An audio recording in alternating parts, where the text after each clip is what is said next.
All right, welcome everybody. Sorry we took a while to get started. We had some stuff to go over, and then we got chit-chatting on stuff, and that just happens. Okay, welcome. You're on your channel too. Cool, awesome. Okay, so let's get going. Tell us what we're going to be talking about today. So, to start off, and I've always been thinking about irreconcilable value differences that could occur between people. So, even though morality is subjective, that Lance and I agree with, uh, Alex O'Connor, if you guys know, had a discussion with rationality rules Stephen Woodford about whether we can have uh, a normativity to ethics, although at the base fundamentally it's subjective. Morality is subjective. Alex thinks that we can add some objectivity to it by introducing something like a free will component and the pleasure component. So we're going to watch that video that Alex put on in his channel discussing with rationality rules, and let's see how it goes. And we'll ask Lance for what he thinks about it. So we'll pause and we'll react to the points that Alex is making or Stephen is making, and then we'll go with it. And later on, we will watch another video which was made by Isaac from the channel Ask Yourself. So he has a critique of Alex O'Connor on the same thing. So they had a discussion, and Isaac came up with a critique in his YouTube channel. So we will watch that as well and see how it goes. We will see what Lance has to say about it. Yeah. Awesome. Okay, so just so the audience knows, you've already watched the videos, right? So you watched these and you curated them for me to review. Is that right? Yeah. So I downloaded the video and I just broke down important clips of that video, and I've prepared the video, and we're going to be watching that so as we don't waste a lot of time because that video is long anyway. So yeah. Right. I'm hoping I'm going to be able to play it. I haven't tried playing like a file before. I've only like streamed from browser window, so I hope it works. We'll find out. Yeah. And I'm sure everybody already knows who Alex O'Connor, Stephen Woodford are, so they're going to be familiar with them. Should we introduce ourselves? People watching this probably already know who we are. Yeah, they've watched one video of ours in your channel and my channel as well. So I don't think we require that. Yeah, if you don't know who we are, figure it out. Watch our other videos, and reviews, and then you'll find out who we are. So that's how you figure it out. Right. So I'm not even going to tell you, but you don't even know my name. You don't know anything about me. That's okay. No, I will put down Lance's introduction in the description. You can read that. And everybody, I mean, Ask Yourself, Alex, and Stephen. I'll put down the description of everybody in my channel. Oh, cool. So you okay. can read that. Then can I just copy you? So then you do, yeah, you sure. do the work. I'll give it to you. Yeah, and also the last person that we mentioned, Isaac, Ask Yourself. So I'm a fan of his work. I think he's really good at holding people's feet to the fire and getting them to be clear about what they're saying and exposing people's bad arguments. So big fan of that. So I'm looking forward to that. He's so stringent about that, logically. Let's see if this is going to work for sharing screens. Window.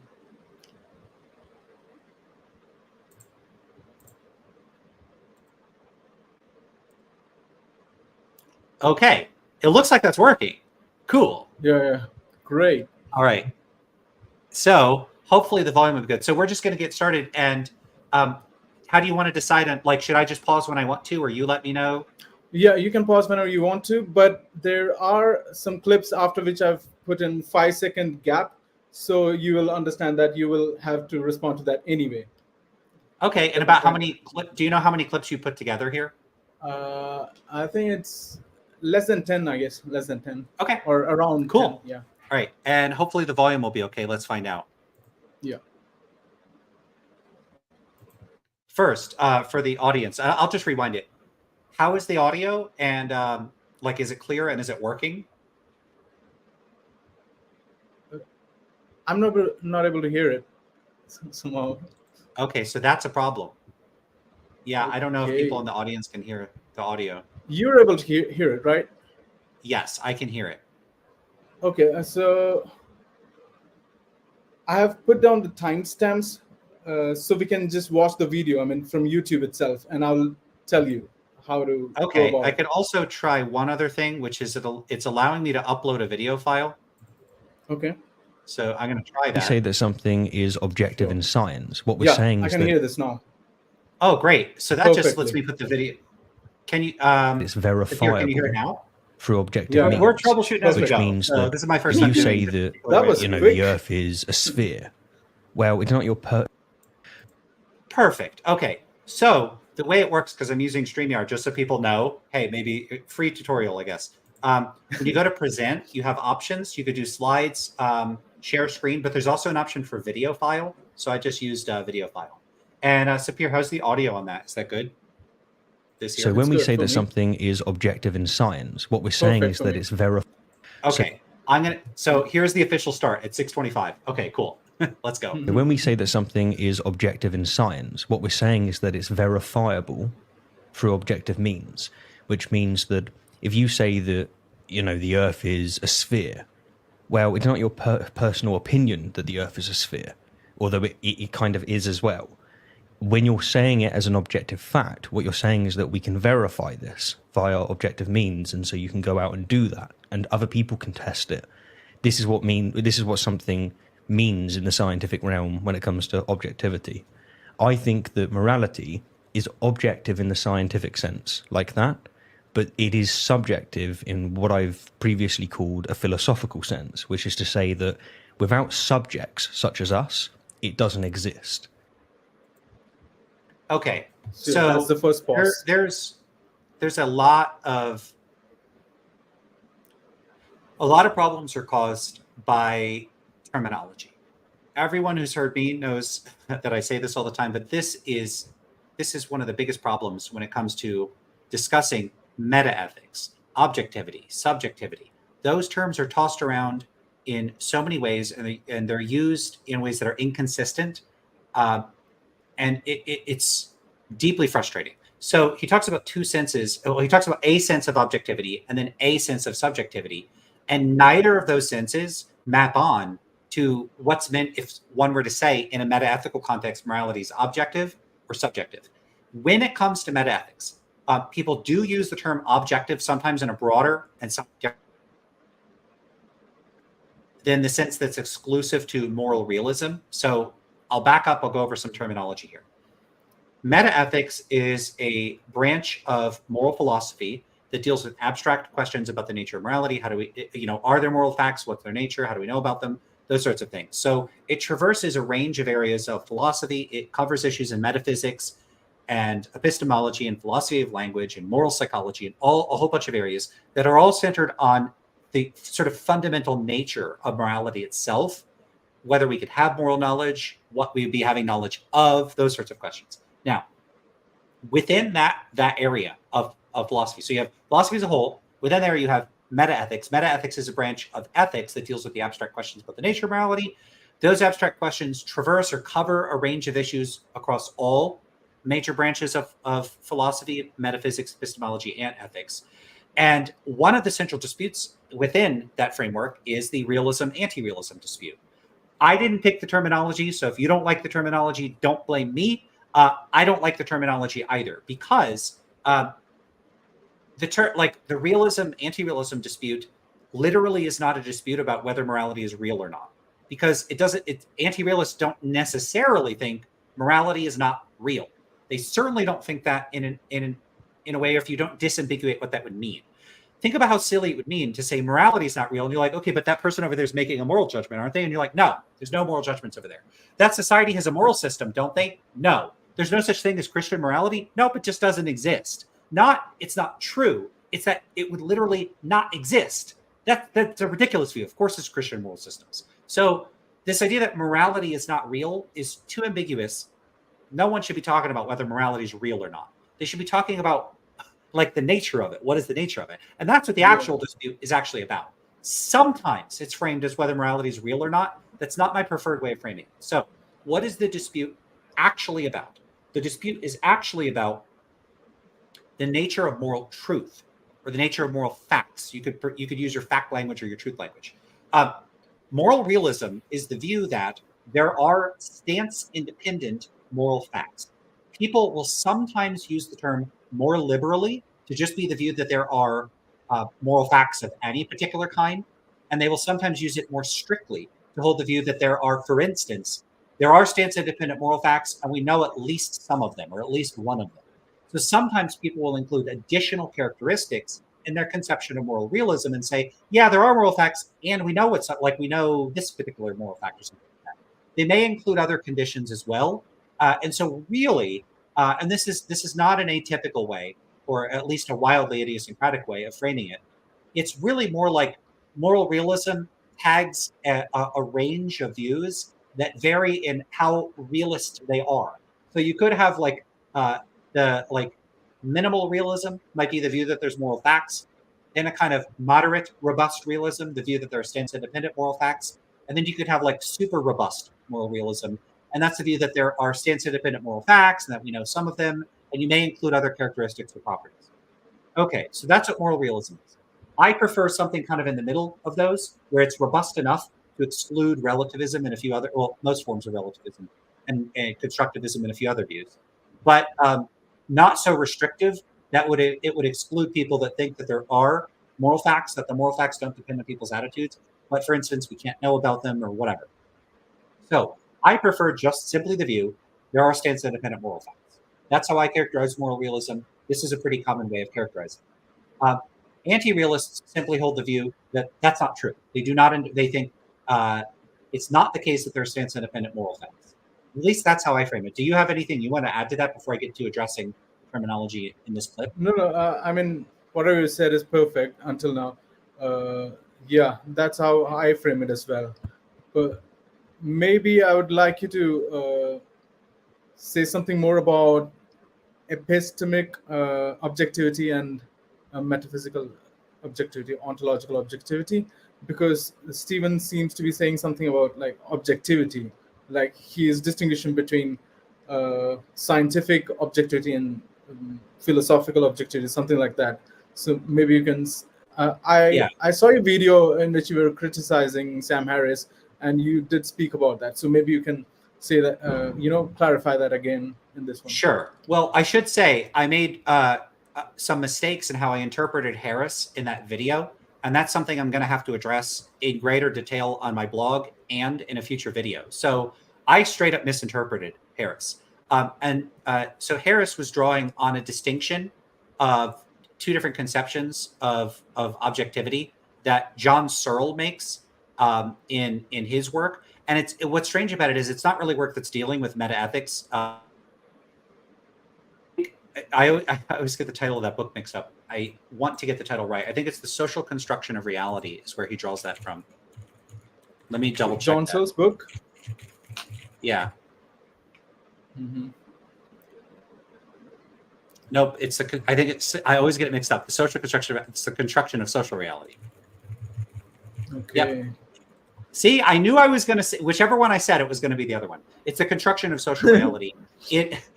So that's the book. Have you read that book? I have not, but I did read these portions. So I read basically the several pages before and several pages after this particular distinction is introduced there. I also found a more recent article that somebody had linked from, I think, 2013, because I think this book is, when was it published? 1995. So this book was published in 1995, but Searle drew again on that distinction in an article from about 2013 where he makes a few different comments, but I think he elaborated better in the original book itself. So I'm not going to get into that distinction. That's something to address in the Sam Harris video, but I should say, just like what I said in that video, at least the portions addressing Harris's use of the term objective and subjective are inaccurate because I didn't interpret Harris correctly. All right. So I'm trying to parse through right. So Searle talks about ontological objectivity and subjectivity and epistemological objectivity and subjectivity.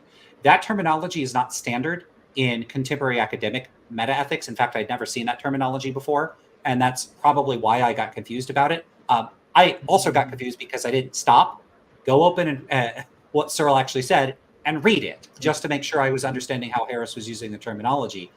So not Searle's fault. That's my fault for not doing my homework and actually reading the original work.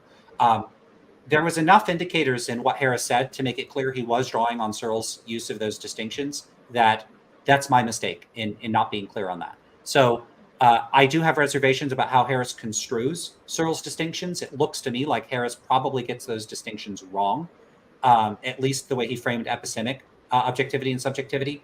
So the way that Searle describes epistemic objectivity, subjectivity, is it looks like he frames it largely in terms of whether there is a fact of the matter that could be in principle resolved by appeal to something like publicly observable facts or something like that.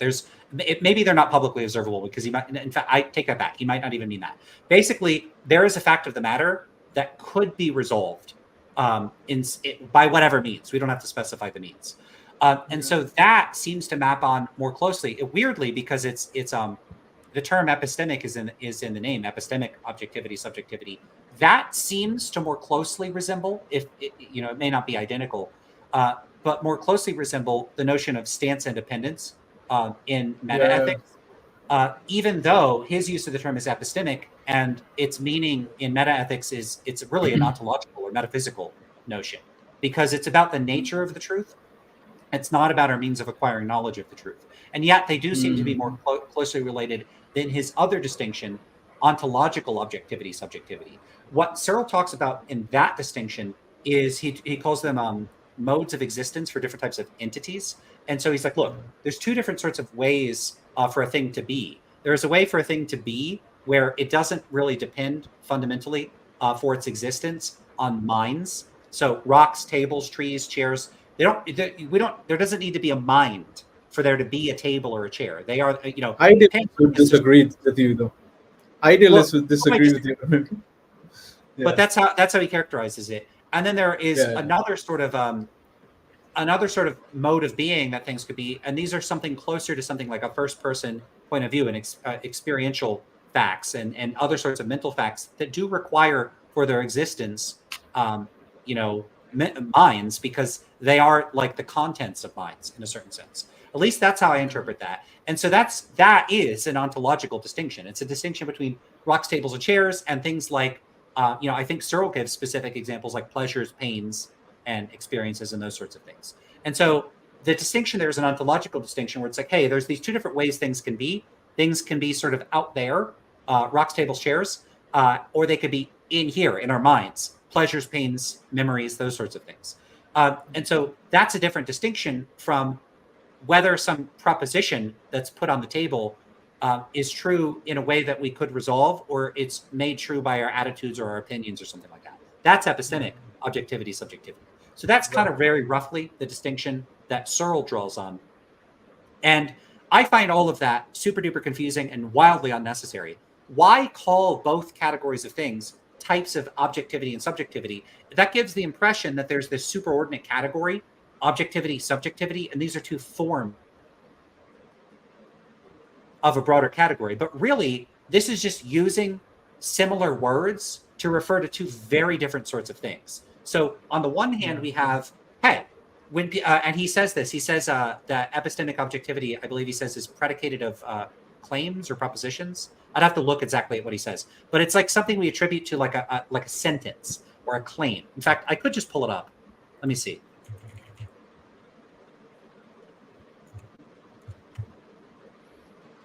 Why not pull it up if I can? Just to be super clear on what Searle actually says. I'm looking at it now. Interesting. Where is the page? It's not coming up for me. So give me a second. I got to find the page where it's at. Sure. I have the book and it's not coming up. There. 1 second. Yep. Okay, got it. Okay, so this is the section starts on page 7, which is the building blocks of social reality, and this is from the book. The construction of social reality. And I'm just sorry, I'm looking at where does he start here? So right at the bottom of page 7, it's a section called Objectivity and Our Contemporary Worldview. Would you like to share it? I don't Would know you if I like could to share? share like text from a book on the screen. I don't know if there's like copyright issues.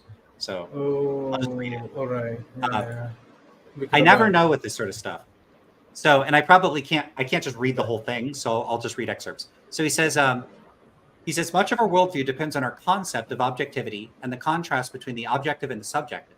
Famously, the distinction is a matter of degree, but it is less often remarked that both objective and subjective have several different senses. Now, note he says several different senses. So I think Searle is open to the possibility that people would be using this terminology in ways other than the way that he describes here. And so, because note what he next says, for our present discussion, two senses are crucial, an epistemic sense of the objective-subjective distinction and an ontological sense. So I'll talk about what he says here about epistemic. So epistemically speaking, objective and subjective are primarily predicates of, it wasn't propositions.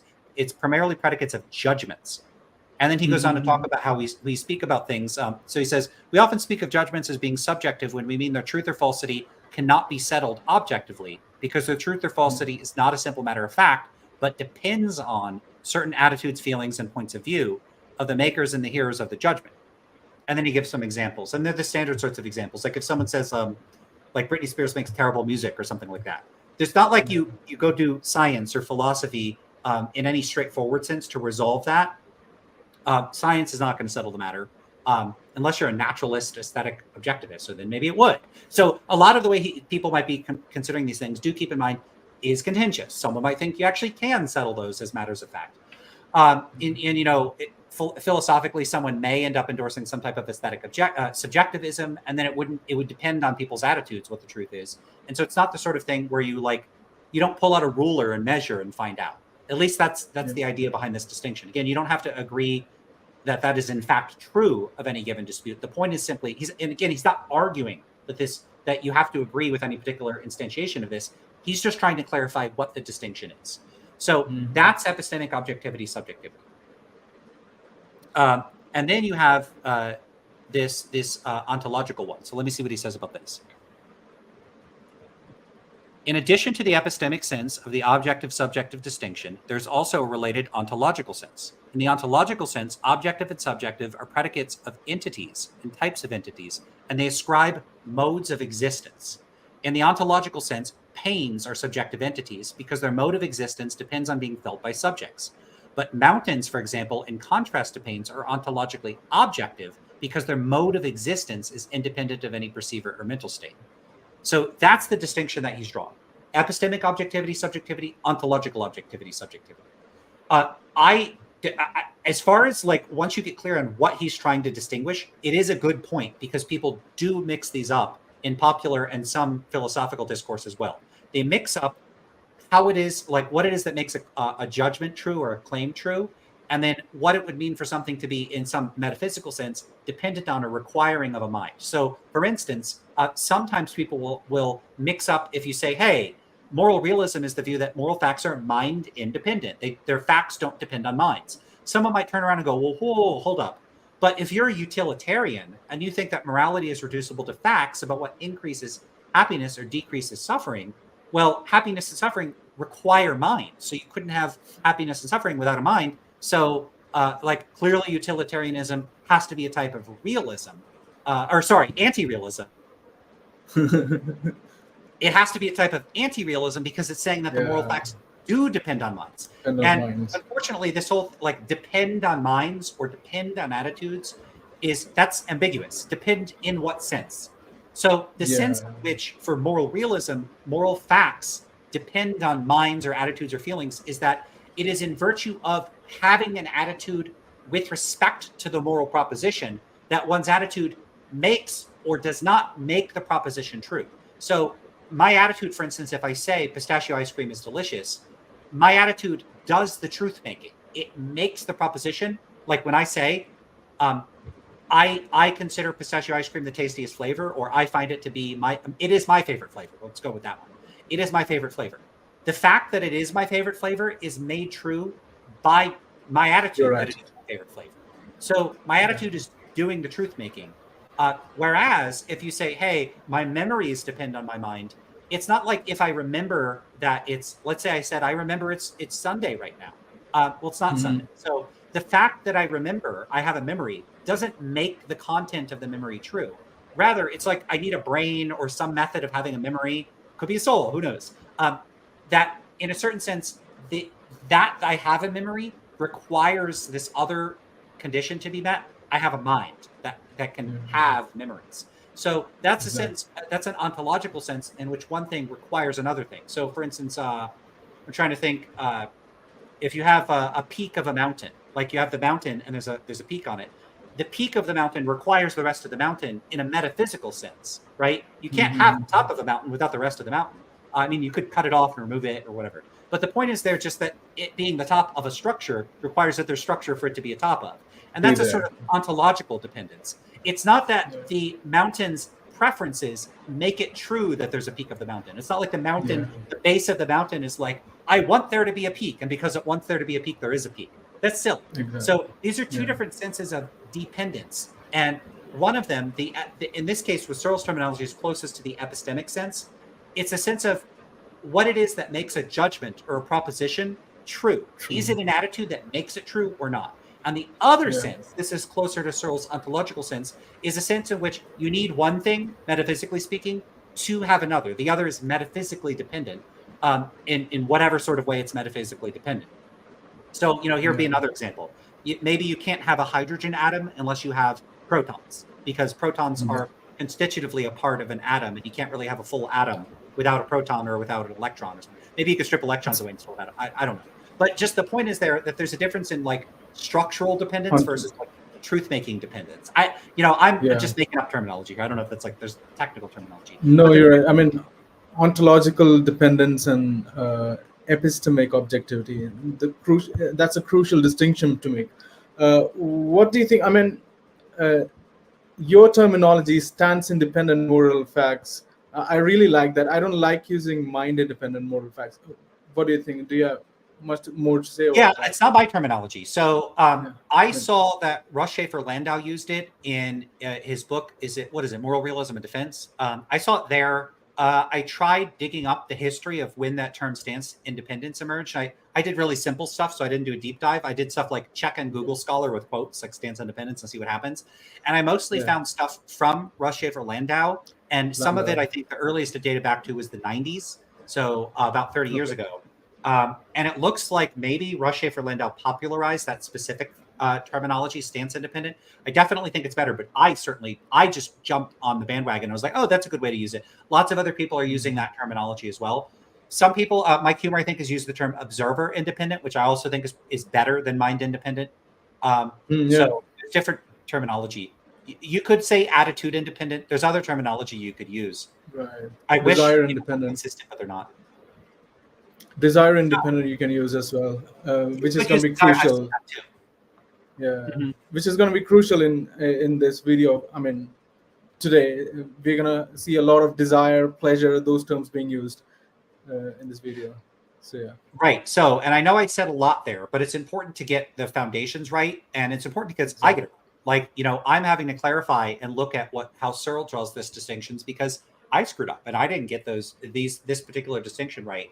And that's, largely because I got my head so stuck in the metaethical weeds that it didn't even occur to me to be mindful of people using terminology in different ways outside of contemporary metaethics. So that right there is an indicator that if you get too buried in a particular narrow academic discipline, that can mess up the way you think about things. It could, in much as a failure to engage in people on the outside, this is what I get frustrated about Sam Harris with, is that Sam Harris does not appear to be super familiar with or fluent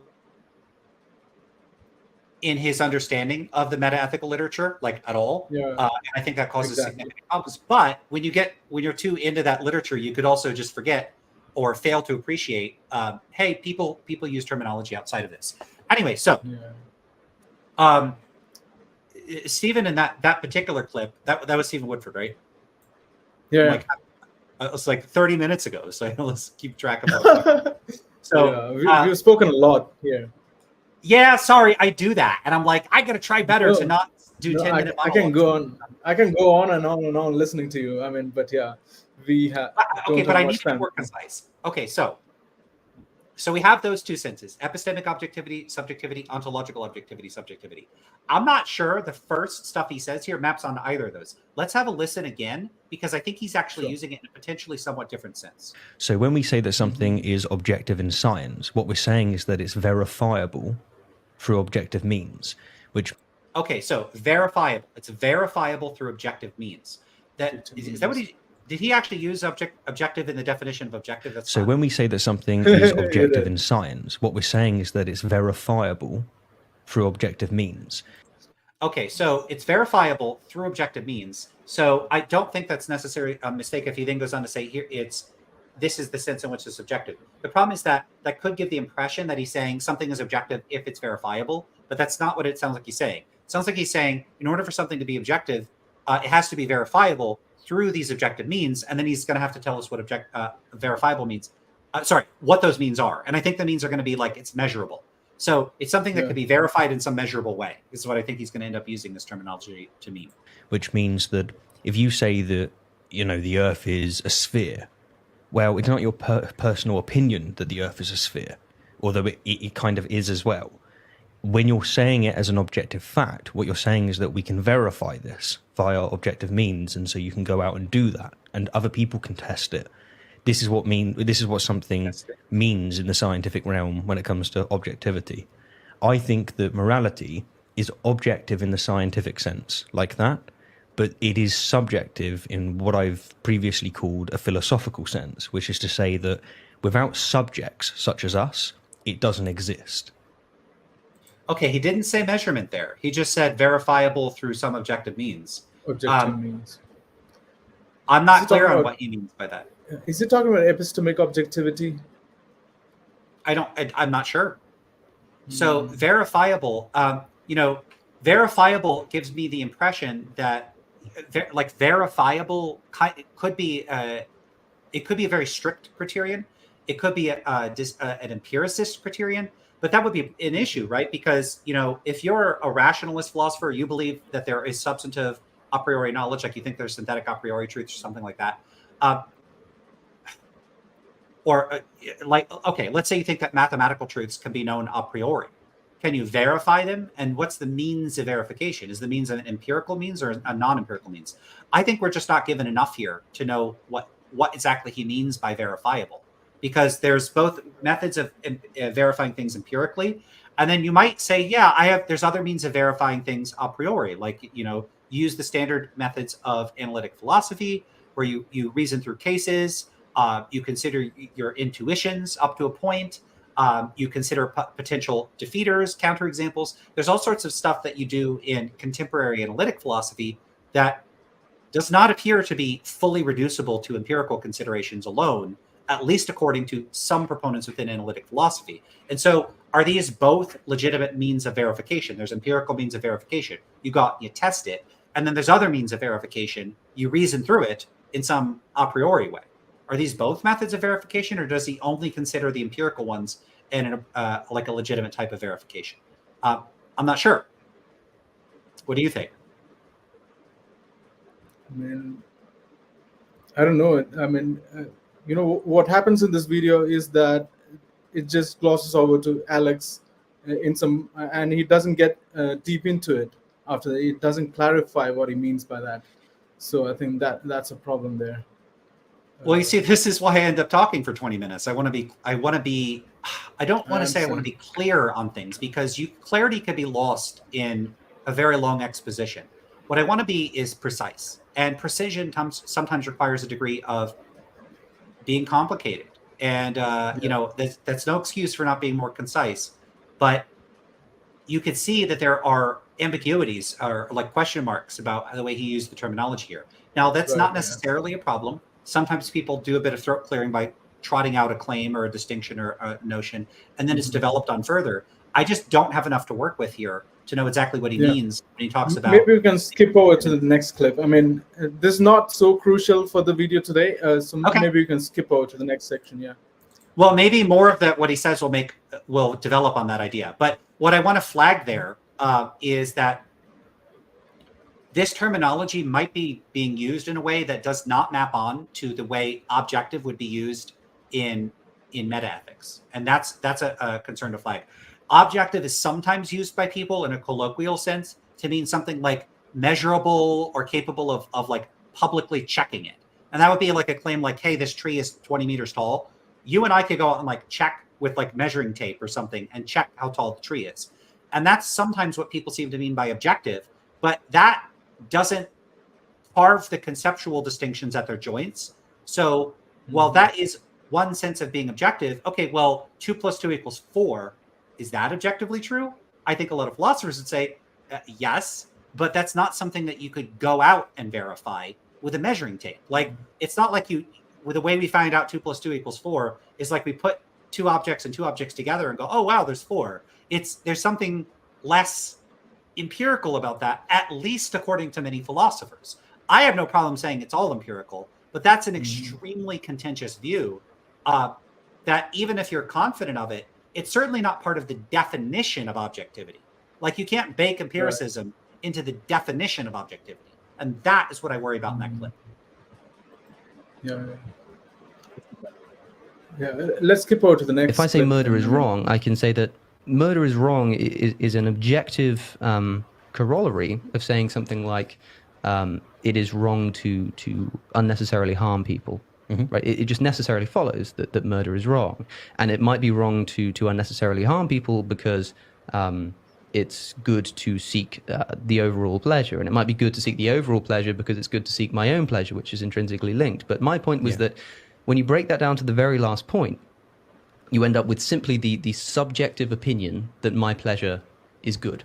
Yeah. Now, that was kind of the point of disagreement, which is me saying that because if all morality is based on essentially well-being, which we think it is, I think that's where we can agree, and people can watch our previous discussions on YouTube to see where we're up to on that point. If we can agree on that, then the discussion just becomes, well, is it objectively true or subjectively true that we should value our well-being? And my point was that it's subjectively true. Okay. It's subjectively Do you have any true.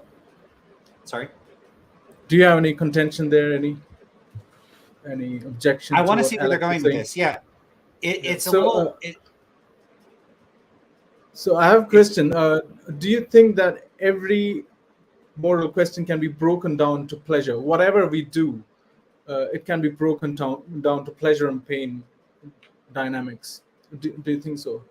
No, I don't think so. So I do think that very fundamentally, like human motivation has these primitive origins and like approach avoid type behavior, and that pleasure and pain are very closely associated to that approach avoid like tendency. So I like to construe a great deal of psychology, largely in terms of behavior and behavioral dispositions. I have my sympathies with old school behaviorism. That is not a full and ringing endorsement, but I do think it's very, very fundamental in human psychology. But I don't think that I would construe all value exclusively in terms of reward and punishment, because I think it's possible for humans, at least, to value or assign worth to states of affairs, outcomes, and actions in such a way that they're not fully reducible to considerations of well-being or happiness or suffering or pain or pleasure, whatever terminology you want to use. I think you could just value things that just they're not reducible to something like that, and they're not even necessarily quantifiable or fungible across one another. Basically, I think people can have qualitatively or categorically distinct things that they value, and that those value what it is that they value does not have to be cashed out in terms of experiences, much less a very specific range of experiences. So you have possible states of the world. Like, there's a rock over here, the rock is 1 meter to the left. That's a change in the world, the state of the world, that does not directly impact, it's not constitutively a change in mental states. And a person could, in principle, value states of the world being different than they are, or different from some alternative consideration. And those changes in the world states are not themselves changes in psychological states. So that's one thing. You could just value, you could say, I want the world to be X rather than Y. You could also value actions or attitudes or something like that independent of any change to a world state. So you could say, I want it to be the case that I don't lie, independent of any consequences this has outside of the act of lying itself. So you can assign, if you're a deontologist, or at least not fully a consequentialist, the locus of moral concern can be appended to a character trait like a virtue, courage, honesty, something like that, or it could be appended to actions or principles themselves. You could say, I value being honest. And in those cases, you're valuing things that are not themselves states of the world. So most fundamentally, you can value things that are not world states. Second, you can value world states that are not reducible to mental states. Third, you can value mental states that are not reducible to happiness or well-being. And then fourth and finally, you can value happiness and well-being. Someone like Sam Harris and many people that take this like hedonistic view of morality think that it's only the fourth of those, the most specific. Yeah. It's you can only value changes in mental states, and you can only value specific changes in mental states, well-being and suffering. Now, Harris specifically says it's like the only intelligible domain of value. Other people just think this is like the correct thing to value. So I don't know that Alex thinks like this is the only thing you as a matter of psychological fact, could intelligibly value. But Sam Harris at least says that. And I think that's just like clearly and unambiguously wrong because people report valuing other things. And we would have to take it that all of those self-reports, those people are lying or delusional or have no idea what they're talking about. And I just see no reason to take that even remotely seriously. So you have the sort of tiers of value. So I think I don't think Alex, it's suffering. So I think Alex is saying something on the lines of Sam Harris himself. He says that everything can be broken down into pleasure, intelligibly speaking. So, like you said, some people can value honor, some people can value courage, respect, all those deontological values, or even virtues that shouldn't lie, shouldn't steal, you shouldn't cheat ever. So even though they value that, what they're ultimately valuing is the fundamental desire for pleasure. So you derive pleasure from being truthful, from being honest, from being courageous or honoring something. So you derive pleasure from that. That's why you value even those deontic or Aristotelian values. The ultimate, the fundamental goal, there is pleasure. That's what he's going to be about in the video if you watch further. So Yeah. So what I would say about that is that strikes me as a substantive empirical claim. So if someone says, look, I value virtues for their own sake, or I value abiding by these deontological principles for their own sake, or I value these states of the mind that are not happiness and suffering as ends in themselves, I don't just value happiness and suffering. What exactly is the claim? Is the claim that they should actually value those things instrumentally? So like we could draw this distinction between instrumental values and I guess you could say like terminal values. So there's things that you value because they're a means to an end, and then there's things that you value as ends in themselves. And so you could value happiness as an end in itself. So I want to be happy. I do value happiness as an end in itself. I don't want to be happy for other things. I mean, I could be happy in order to make the people around me happy. So you could value it instrumentally, but ultimately happiness, you could say, is its own reward. It is the thing you want ultimately. Whereas other things like money, we value because they get us the things that we want. So I want money to buy food, to have shelter in order to be happy. So some things are instrumentally valued, some things are not instrumentally valuable. And, part of the idea here might be, look, happiness and suffering, those are the only sorts of currency of goodness and badness ultimately. And so if you value principles or virtues or non happiness, suffering, mental states, that all of those have only instrumental value. They're valuable insofar as they are conducive to happiness and suffering. Now, two things. One is a person could just not agree with that. They're not obligated to agree with that. And two, as a matter of psychological fact, it's an open empirical question whether, in fact, anyone that says, I value courage for its own sake, or I value these principles for their own sake, only values them insofar as they're conducive to happiness and suffering. I suspect there's very little by way of a good philosophical case for the former, that like the only reason you should value any of these things is instrumentally. And then I think the psychological case is even weaker. I see very little reason to think that, as a matter of fact, people only value these things due to happiness and suffering. But if they want to make the second claim, the empirical claim, where's the evidence? Like, you have to show substantive psychological evidence that, in fact, like a philosopher that says, I'm a deontologist. I think that some principles are good for their own sake. They're not good for, they say, I'm not a consequentialist. I don't just care about consequences. If the claim is they actually do only care about consequences, that person has to be lying or confused or delusional. And that's possible. But I think the onus is very much on you to show that, like, if you look at the fail paper survey, it's about a 1/3 split between consequentialism, deontology, and virtue ethics. So if that view would hold that at least 2/3 of philosophers are delusional or lying, okay, that's a possibility. I'm open to it. What's the evidence for it? And I haven't seen good evidence for this. It's largely people that are very confident about this, insisting they're right with very little by way of arguments or evidence. Not much to do with that. Yeah, I agree with that. He's not presenting any empirical evidence for that, but he's just philosophizing armchair, and I don't think that's satisfactory. Yeah, it's not. Keep going. Keep going, because we have a lot to cover.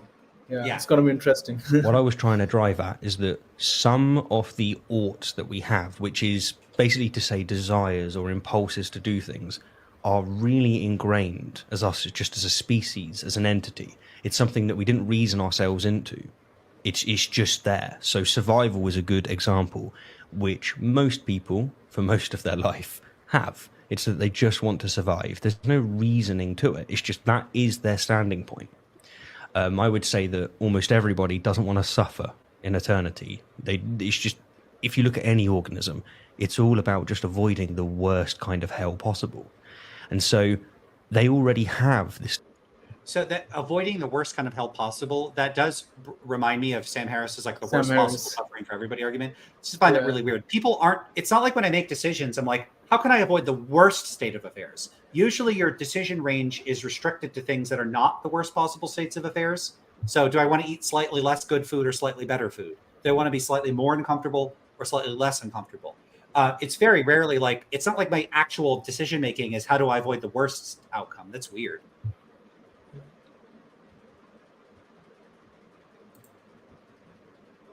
Desire. The question then becomes, what's the best way to avoid it? And so what I'm saying is that they already have this ought value, if you will. And so there is already right and wrong answers in how they can go around achieving it. Yeah. Now, whether or not you want to say, is that justified? Probably not. But it is just a fact that they have it. And I find that whenever I talk to anyone who's speaking in any kind of form of morality, be it an atheist, anyone from the secular community or the religious, if you keep saying why, you'll always break them down to well-being. And this is why I'm saying that is an anchor that takes maybe one form or many that we can all operate from, because that's what it's all about. Yeah, I just don't agree with that. It hasn't been in my experience that it always comes down to well-being.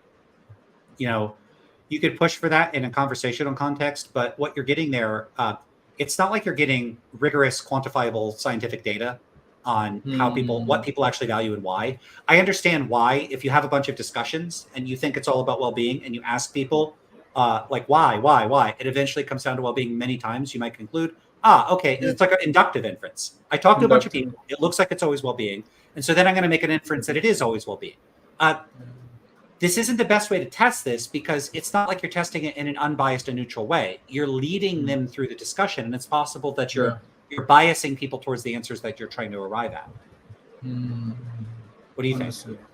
Yeah, I think I didn't think that through when I was watching the video, but you've clarified it. Yeah, you're right, I think. And he also smuggled in the ought thing, that we are built in with these oughts, just like Seth did in the debate with us. So yeah, he's trying to smuggle in the ought, and he's also trying to say that it can always be broken down into pleasure and pain, for which he doesn't have empirical evidence. Yeah, like this, I'm a little puzzled by like having a built-in ought. So like, it might be part of my psychology that I don't want to suffer and I want to be happy. That's gonna, you could say that's built in, and that's fine. But sometimes he's smuggling in the ought. Well, I mean, it's weird to say that there is an ought. I mean, I have goals and desires, and you could say my brain is structured in such a way that I inevitably have a specific set of goals and desires in virtue of my brain structure. Okay, put it that way. Like, why use weird normative language and say that you have an ought? Like, I have a cup here. I don't have oughts. Like, it sometimes seems like people are reifying the oughts in a way, like they're treating them like it's something distinct and special. Exactly. I would prefer to get around, and I think this is just lack of clarity with language. I would just want to get around that language and say what you think is true of people. And you could say humans are predisposed to have a disposition to not want to suffer and to want to seek out things that are enjoyable.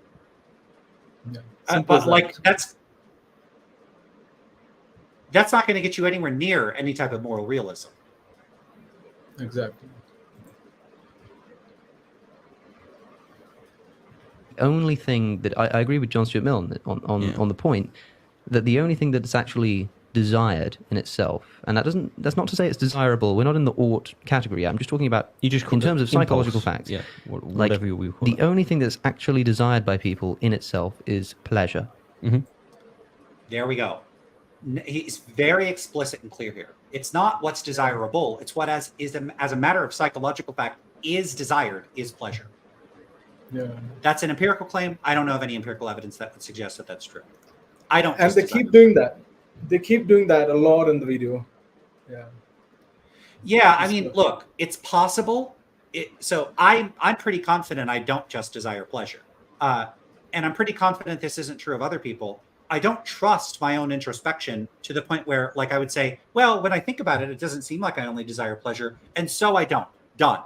Because I could be wrong about what I myself desire. I'm perfectly fine acknowledging that. So I'm pretty confident what he's saying here is not true, but I would defer to I would basically say, okay, well, you're making a claim about human psychology. How can we operationalize the claim? That is, how can we render it to be a claim that makes testable predictions? And then what are the results of testing those predictions? And then, that's what I would want to appeal to. This isn't something that could be settled from the armchair. Do you know if he ends up presenting any empirical evidence for this claim? No, he doesn't present any evidence. I mean, but he keeps on saying that everything is broken down to pleasure till the end of the video. So, and they keep agreeing with each other on that. Yeah, I wonder why. Because discussions of people saying, yeah, that's what I care about, that wouldn't be enough for me. Especially because keep in mind the discussions you have, it's not like you're getting a psychologically representative sample of humanity. So yeah, exactly. It's not telling you much. Have you read John Stuart Mill? I haven't, but I've only read him a little bit here and there. But have you read him? I mean, does he say John that? Stuart. Okay. Does he say that everything is broken down into pleasure and pain? As a matter of psychological fact, that's a good question. I don't remember. So Alex was just referring to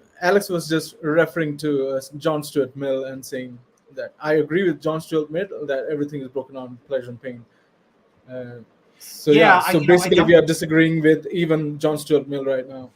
Yeah, I don't recall whether John Stuart Mill is simply endorsing the normative moral view that that happiness and suffering are ultimately the only sort of non-instrumental units of value, or whether Mill actually thinks that is in fact, as a matter of psychological fact, the only thing that people do in fact value. I don't know. That's something to flag and check into. Mm-hmm. But no, we don't have to go there. I mean, let's continue with the video. Okay. So when you say you desire to survive, yes, I think what you really mean is you desire the pleasure that you get from continuing to survive. You don't desire a meal. No. You desire the pleasure that will result from eating that meal. Yeah.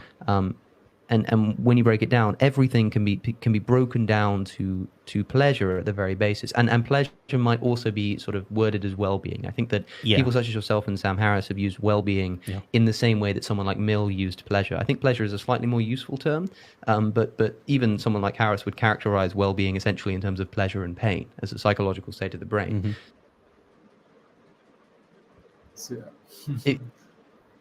Mm-hmm. I don't think pleasure has all these associations with like hedonistic, like bacchanalian delights, like wine and sex and partying. Like it's not a great term to use. Very similar to the term pragmatism or utilitarianism. Utilitarianism, there's like a colloquial use that means something like Spartan, or like just the bare bones of what's needed to get the job done and nothing else. Or like it kind of has this negative robotic vibe. Like it's a very utilitarian building. The building would have no flourishes, no beauty, no art. It's just gets the job done. And that's, of course, not at all what utilitarianism means. And it's the same for pragmatism. People think it just means crude concern for getting your way. And that's not at all what pragmatism is about. Like the problem is that pleasure, on the one hand, has all these distinctive associations that can allow one to characterize a pleasure-centric morality in a very silly caricature as this like drink wine and do drugs kind of vibe, which is not what it is. But well-being is just, it has this vague, almost like a quasi-mystical new agey vibe to, well-being, as if it's magic. And that's not helpful either. Sam Harris himself uses the term in a way that is hopelessly broad and open-ended. It's just, he basically says it's all the things we. Yeah. And I don't, okay, but what are all the things that we could possibly value? So his definition strikes me as at least a bit circular or vacuous. And so maybe that's what Alex is suggesting is less useful. And maybe that's true. I think there's a lot of begging the question happening. That's the vibe I'm getting from Sam Harris and Alex here. It's just begging the question. He'll just define pleasure as anything that anyone does. So I think that's just begging the question, or either begging the question or it's trivial. It's not adding anything to the analysis, right? Yeah, I haven't seen any. I don't know if Harris is begging the question or just helping himself to a presumption and then not thinking he needs to argue for it. Because he does make a few comments in the moral landscape where he'll say stuff like, there isn't an alternative. Like, try to come up with an alternative. Like he proposes a thought experiment. Try to come up with an alternative that isn't reducible to well-being. You can't do it, so I'm right about this. And it's like, well, hold up. I think I can come up with alternatives to this. So, he does kind of like these thought experiment, intuition pump kind of things, and then seems to speak on behalf of his audience as though it's like if I said, hey, can you imagine a counterexample to my justify true belief instance of knowledge? No, you can't. Therefore, this is the correct account. And it's like, well, you're speaking on behalf of your readers. Let your readers give their counterexamples. And Harris doesn't do that. He just is like, nope, I'm right about this anyway. I don't see anything by way of a substantive argument from Harris. It's weird though. We're kind of critiquing Harris by proxy here. We should maybe focus more on Alex for now. Yeah, but Alex has derived a lot of his views from Harris himself. Fair. So, I want to see what the arguments are, and stuff like you can't think of an alternative. That's not going to be a good argument. Psychological claims without supporting evidence, like why is the onus on us to show that they're wrong rather than on them to present the empirical evidence? I've had some people defending these views say they're not making empirical claims. If you're making a claim about what people as a matter of psychological fact value, you're making an empirical claim. So right. It's weird when people play this sort of double game of making what strike me as empirical claims and then say they're not making empirical claims. These are empirical claims. If you have a preference, it just implies a recognition of pleasure and pain. Like that's essentially the same thing, because and when you see that as a definitional issue, it becomes a tautology to say that the only thing that's desired is pleasure, because essentially pleasure. I agree with him about that. You could just tautologically define pleasure as whatever it is people desire, and then just say, hey, as a matter of psychological fact, people only value pleasure. Well, what is pleasure? Yeah. Well, pleasure by definition is whatever it is they desire. Sure, it's okay. Trivial. So right, which is what you were saying, which is like this is either going to be like not supported or question begging or trivial. So I think you might be right about that. Is just whatever you prefer to do. And also so one more thing. You are born with. I think he tries to say that for having a preference, we will have to have pleasure and pain tied to that. So, for example, an organism, if it has a preference, then it entails that pleasure and pain is tied to that organism. But I don't really think so. I mean, we can even define whatever plants want. Plants are not sentient, but the tendency of plants to grow towards a certain direction or to avoid certain dangers, we can define those as preferences as well, right? What do you think? Could, I guess. I wouldn't want to define them that way, but you could. I see preferences as something a little more robustly cognitive, but I'm Okay. really, if someone pauses and gets me to think about things, I really think of things more on a gradation or a scale rather than, because I don't really have this view of like there being deep metaphysical, qualitative, or categorical distinctions between things. For me, Right. the categories are for us. We're not, beholden to those categories. Yeah. And a friend of mine reminded me of of my own commitments and views about these things in a very funny way. Is they said, if you think about it, everything in the universe is more or less like a potato, and it's really just a matter of degree. There are potatoes, and like you could plot like a scale, right? So how much like a potato is a potato? It's like a 1. And then like how much is a yucca like a potato? Like a 0.97.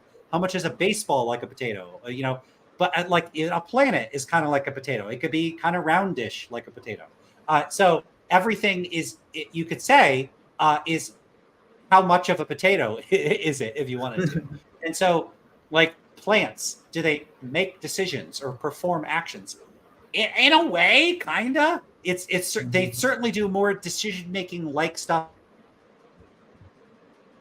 the way that a crystal grows, and then maybe a crystal grows, makes a decision in a way that's a bit more like than a very static object that doesn't do anything. I don't know.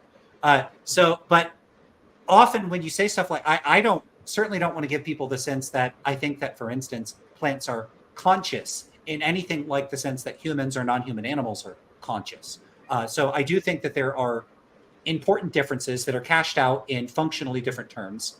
And there are distinctions to be made there. And so in practice, I do think we need to make divisions in what we attribute to certain sorts of things. So I'm perfectly fine saying people make decisions, dogs make decisions, but I don't think of plants as making decisions. Yeah, sure. Any more than like, and there's other sorts of senses, like the thermostat in my house will turn on the cooling when it gets too hot. It turns on the heat when it gets too cool. Is it making decisions? Kinda.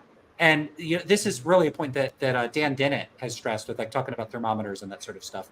That when you attribute mental states to things like people and animals, you can, in a sense, talk about a thermometer having a goal. It has a goal of telling you what the temperature is. Now, you could construe that as a metaphor. You could also construe or understand it in a somewhat literal sense. The sense in which humans have goals, it's not like I have magic particles around my head that thermometers don't have, goal particles, and the thermometer doesn't. There's nothing metaphysically special going on.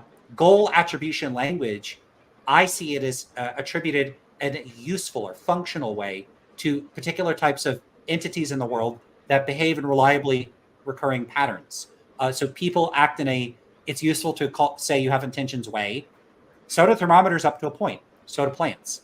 So that's a very reductionist view of mentality and of ontology more generally, and I'm totally fine with that.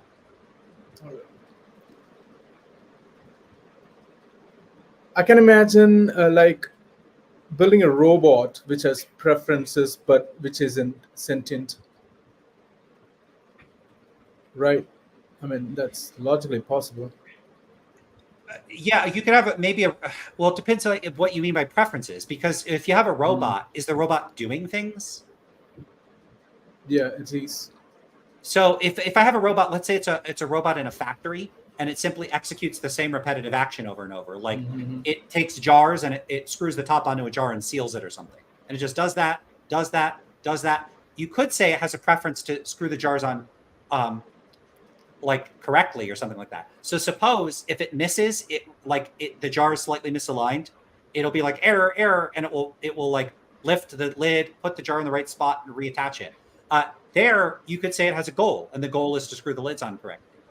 Now, I don't think it's deliberating or doing much of the things that humans do, but it's like there's a sense in which it's programmed to perform an action or perform a role, and it has some error correcting abilities. What I think human decision making is just that scaled up. It's adding extra functions. A sufficiently advanced assembly line machine is a person, on my view, depending on its full functional capacities and capabilities. Like if it contemplates its life and it ruminates moving to another factory where they have better working conditions, like add in all the things humans do, and I don't see why I wouldn't call that a human, or at least like a person. Maybe biologically we wouldn't call it human. So I call it an agent or a being or a conscious being or something like that. So I mean, I'm just going to be a functionalist about this sort of stuff. So it basically depends on how we define preference, right? Yeah, I have like a Forrest Gump view of consciousness. Consciousness is as consciousness does. If a thing acts like it's conscious, that it's not that is a good indication that it is conscious. I see acting like conscious as being conscious. Now, that I'm sure no one's going to like that, because it's like, okay, but you can act like you're conscious, but not have qualia. I don't think there are qualia, so I don't think you have qualia. So that's not an issue for me. I haven't read too much on consciousness, so maybe I'll read some more and we can talk about it later. Oh, you should absolutely check out my favorite views, which are illusionism and qualia quietism. So Dan Dennett, Keith Frankish, there's other people that work on illusionism. I've seen his videos. I've seen Dan's videos on that. So I'm roughly in that camp. And some of the stuff I said, I kind of was giving my own crude and sloppy metaphors. I wasn't trying to fully characterize Dan Dennett's positions. Dan Dennett is much more careful in his writing than I have been in this video. Have you made a video on consciousness? Yeah, I just posted one like a week ago. Okay, do send me the link, or maybe I'll find it out. Yeah, it's the one called Turtles All the Way Down. Oh, that one. Yeah, I remember. I haven't seen that, but yeah, I remember seeing the thumbnail that he showed me. Yeah. I also had Pete Mandic on my channel, and Pete Mandic is the proponent of qualia quietism, which is my own view on the matter. So, that came about from, I was in an argument with somebody, and I was like, I don't even think people have the illusion of consciousness, because I'm not even sure that phenomenal consciousness is sufficiently meaningful. I don't remember exactly what I said. I'm sure it wasn't articulate or very clear. But then while in that argument, I discovered Pete Mandic's work, and I'm like, oh, I agree with this. And then in the middle of a conversation, I'm like, I just found an article that says the view I endorse. Here it is. So yeah, I'm on the Pete Mandic train for qualia quietism. So I think, so someone is asking in the chat, clown impersonator. I like the name clown impersonator. No qualia. No qualia. It's not just that I deny that there are qualia. I don't even think the term is I don't even think it's meaningful. I know I say this about things, but it's like 3 things that I don't think are meaningful. Most stuff in philosophy is probably meaningful. It's wrong. Okay, that was a tangent. Sure. Yeah, that was a tangent. Yeah, keep going. With preferences, but you're not so much born with preferences as you're born with just the preference towards pleasure. Yeah, if you see what I'm saying. So I think that when you talk about competing desires at the basis and competing impulses at the basis of human nature, it's like, yeah, they're all there, but they can all be broken down even further to pleasure. The desire to survive, the desire to eat, the desire to look after your children ultimately can be broken down to pleasure. Yeah, basically the same thing again. I think. Yeah. When I say you ought to do this, what I mean is, if you could see things the way I saw them, you would do this. So this is crucial. So that's like saying, if you had my preference. So he's trying to define an ought or a should in his own way. So yeah, let's listen to it. Yeah, that's an interesting. If you saw it my way, you would do it. Okay. Yeah. Preferences. Not if you had my preferences, just if you, even like if you understood my view of what your preferences are. Like if you knew the same facts or believed the same facts as I did about my own preferences, but also about your preferences, then you would do this. I think. Yeah, that's interesting because there seems to be 2 assumptions here. One, you in fact, as a matter of descriptive psychological fact, value a specific thing. But you may not be acting so as to acquire that specific thing, not because you have a different set of values, because you have the value I'm saying you do, but because you are in possession of mistaken or incorrect non-moral Facts. considerations or facts. Exactly. And were you to become aware of those facts, your actions would comport change. with what are in fact your goals. Yeah. That seems to be the claim. Yeah. There's nothing conceptually confused about that. It makes sense to me that you say, okay, if you had this goal, if you wanted to achieve a particular outcome, and you're not acting to achieve the outcome, the reason you're not acting to achieve the outcome is because you're not aware of the outcome you want, and or you're not aware of the means of achieving the outcome you want. But if you were aware of what your goals were and the means of achieving those goals, you would act to achieve those goals. Yeah. And that is like conceptually makes sense to me. Because I don't see any reason why an agent wouldn't act so as to achieve its goals to the best of its ability. That seems fine. I just think he's factually mistaken about what people's goals are and what the non-moral facts are. Yeah. So we disagree. So far, we disagree about the pleasure thing that he says, that everything can be broken down to pleasure, but we agree with this one. And he says that that agent would necessarily act towards his goals because he doesn't have free will. He will necessarily do that. If he's convinced of the non-moral facts, and if he's convinced that these are his goals, and if he combines them together in an argument, then towards the conclusion, he will act towards it necessarily because it doesn't have free will. Such that if he has this conclusion, he won't act other than achieving that towards that goal that is a conclusion. So that's what he's trying to say. And it will Is that going to come up in the video? Yeah, it's going to come up in the video. Okay. He's going to bring up a free will premise together with the pleasure premise that we've already heard. Yeah, I'm going to have it you very rarely defend free will, but I think I would defend it from that sort of claim. But let's see what he says. By saying if you believe the same things as me, or believe the same facts, you kind of are saying if you had my preference, you would do this. Not necessarily. Because I think that when you want to tell somebody what they ought to do, you necessarily need to know their state of mind. And their state of mind may not correlate with yours. And it could be because they have incorrect facts, but it could also be that they have incorrect impulses. Not incorrect pulses, different impulses. Well, let me give you an example then. Yeah, so, sure. Using your sort of goal view of morality, like striving towards a goal, the kind of teleological way of thinking about it. If somebody is about to go on a car journey and there are two routes they can take, and they look at their map and they see that the fastest route is route A rather than route B, but you know that their map is outdated and that there's actually roadworks happening and they'd be faster going on route B. Mm-hmm. So you tell them you should use route B instead of route A, and they say no, I trust this map. I'm going to go to route A, and you say but there are roadworks, and they're like, look, I just don't believe you. Mm-hmm. I trust my map. I'm going with the map. It's route A. Mm-hmm.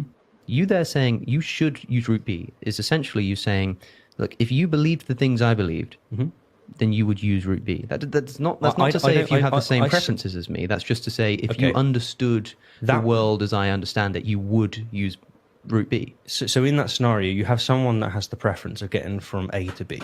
Yeah. And what you're saying is that's their preference. That's what I would call an ought. They ought to get from A to B. But you can say it's their preference it's their goal to get from A to B. So call it an ought. Why are they nominalizing oughts as though one has them? It's just strange. It's a strange way of speaking. I really wonder whether non-English languages readily allow for that type of speech, because I think it's confusing. So I don't know. In our language, in Hindi, like we use the word karna chahiye, like should. The chahiye means should, but it doesn't make sense to have an ought. Ek chahiye, no, it doesn't make sense in our language, at least. Ek, one should, or an ought doesn't make sense over here. Ek chahiye. But you can maybe use that if you're having a conversation so others could understand. Maybe he's just doing that. Maybe Stephen is just doing that. So, to be fair, this is speaking outside of a regular conversational context. So saying that's what I mean by an ought. That's not like everyday language. It's technical talk in an academic or semi-academic context. So maybe it's okay there, but it wouldn't be okay in a conversation, like a regular conversation. Exactly. I don't know. That's true. right? Well, let's say start to finish, because I'm using A and B as the kind of routes to get there. So Okay, route sure. A and route B. They want to get from the start to finish. They want to Yeah. get from Portsmouth to Oxford. Yeah. You know, and what you're saying is that they have planned their journey on facts that they think are facts, but it's not true. So they have planned their journey on basically non-information. So that's wrong. Mm-hmm. So you're saying that if they knew, when you say if they knew what I knew, they would change their mind. All I see that as saying is that they're just wrong with their is statement. If their is statement was this, which is, as far as you're concerned, correct, they would do what you do, but it's still predicated on them wanting to get from Portsmouth to Oxford. But okay, so let's complicate it then. Let's say that by some weird feat, turns out they're actually right. Unbeknownst to you, the roadworks has stopped, and their map is entirely reliable. Now, you would still be stood there saying you ought to take road B. You'd be wrong. Yeah. But you'd still be there saying you ought to take B. And what you mean by that is not if you knew the facts of the world, you would go route B. Because that's not the case. Because if they knew the facts of the world, then they would still go route A. What you're saying is if you could see the world as I saw it, if you could believe the things about the world that I believe, that I believe, then you would act in this way. But you could be right or wrong about that. But that's not what matters. What you're saying when you should do this is like, if you could see it, if you could understand the world in the same way as I'm understanding it right now, if you could believe the same natural facts that I believe right now, then you would. It's not clear to me he's picking up on Stephen's point. Yeah. So Stephen was making a point. It's like Stephen's point seems to be, look, you might be right about this. Like, okay, there's two considerations here: your ends and your means. And so you're saying conditional on a person having certain ends, there is going to be some fact of the matter about what means would be the correct means for most expeditiously achieving that end. And it could be going route A instead of B or vice versa, depending on whether there is in fact road work or not, right? And that's the only thing Alex seems to be wanting to clarify, is that there's an epistemic issue where you could be right, they could be right, anybody could be right. But what Stephen seems to be stressing is, yeah, but you're helping yourself to the presumption that you know what their end is. And that is a potential matter of contention. Predicated on the goals. Right. So conditional on the goals, yes, of course, there's going to be some facts of the matter about what means will achieve the goal. But the question in meta-ethics, the real question that is most central to the realism, anti-realism dispute is that, are there facts of the matter about what ends you ought to have? Not conditional on an end. Are there facts about what would be more or less conducive to the end? Of course there are. I'm an anti-realist. That's how I construe everything. It really comes down to, can you be incorrect about what your goals are, your non-instrumental goals? And I think the answer is no, and that literally makes no sense. That's where we disagree with them. Yeah. So we did have the Mahayanist mind here says, Lance independent, Pitaha does not. The intention, odds, etc. are included in the word conjugation, according to Dan Everett.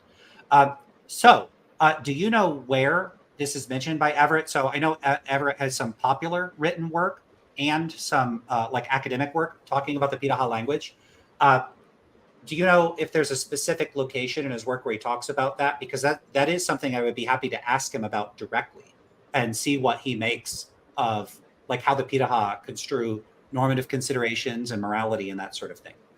So this isn't a digression I'm able to get into here, but Dan Everett has done some extraordinary and awesome work. I'm a big Dan Everett fan on the Pitaha and their culture and their language, and much of the firestorm of controversy around Everett's work is that some of his claims about the Pitaha language challenged many sort of longstanding presumptions about universal grammar and Chomsky's conceptions of language. Primarily, it appears to be the claim that the Pitaha language does not have recursion in it. And other people have said, no, it does. As far as I could tell, no one has convincingly shown that it does have recursion, or has shown Everett to be wrong. Everett is like the foremost expert on articulating and describing the Pitaha language. So really, really cool. There are other languages too. So what makes Pitaha interesting as well is it's a language isolate, meaning that it has no existing close family, like related languages that are spoken by anybody. There are other language isolates in the world. And I do wonder at, if people were looking into languages around the world, what sorts of characteristics we would find in those languages that could differ in such a way that it would impact how they went about doing philosophy. And I'm speaking both of languages and cultures and the dynamic interaction between the two. I think it's a fascinating topic. And I did see that there's a new podcast coming out that looks at philosophy in other languages besides English. And I don't mean like French and German. I mean different languages from around the world. And that could be really cool. Eastern philosophy, maybe. Yeah, and that would be another big one. I mean, so you know Hindi. Do you know any other languages? Yeah, I know Malayalam. I understand a bit of Tamil, and I understand a bit of Punjabi. So yeah, a few of those languages in India. Cool. Okay, and I'm assuming that there's all sorts of interesting ways of thinking about things, like the relation between those languages and philosophical questions. I've never read philosophical works in these languages, Hindi and Tamil. I've only read in English, but I would love to work on that, obviously. It's going to be interesting. Yeah. You can suggest me, I mean, what I can do to understand the distinctions between English and all these languages in the philosophical circle. Yeah, you could suggest me what I can do. That's going to be interesting. Okay. So I want to say hi to Mahayanist. He's from our Discord group, right? Uh-huh. Yeah. We're gonna speak about the self and the illusion of free will in some video. Yeah, we were speaking about that. Yeah, we'll do that soon. Cool. So, let's go ahead. Okay, let's keep going. Yeah, sure. I'm looking at should as a sort of separate category of thought, which is to say that traditionally speaking, people have seen should as something that kind of transcends is statements. And I'm saying that we can understand should to simply mean something akin to, look, if you agreed with me right now, you would do this.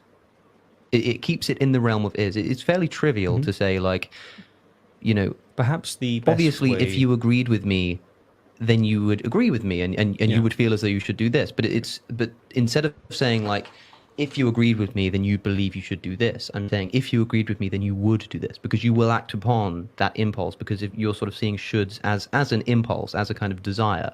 What I'm saying is should essentially means if you could see things the way that I saw them, then you would do this, because I know that you and that doesn't necessarily mean you have the same desires as me. It means like, I believe that the best way to act in accordance with your desires is to do this. Is to like use route B. The best way in accordance with your desires is to use route B. So you should use route B. Right. Like, I mean, if you could see it the way I saw it, you'd use route B. That doesn't mean if you had my preferences. That means if you could understand the way that I'm viewing your preferences. But they would necessarily... Oh, okay. I see what you're saying. But I think like... Yeah, he's still assuming he knows what their preferences are. Yeah. It's strange.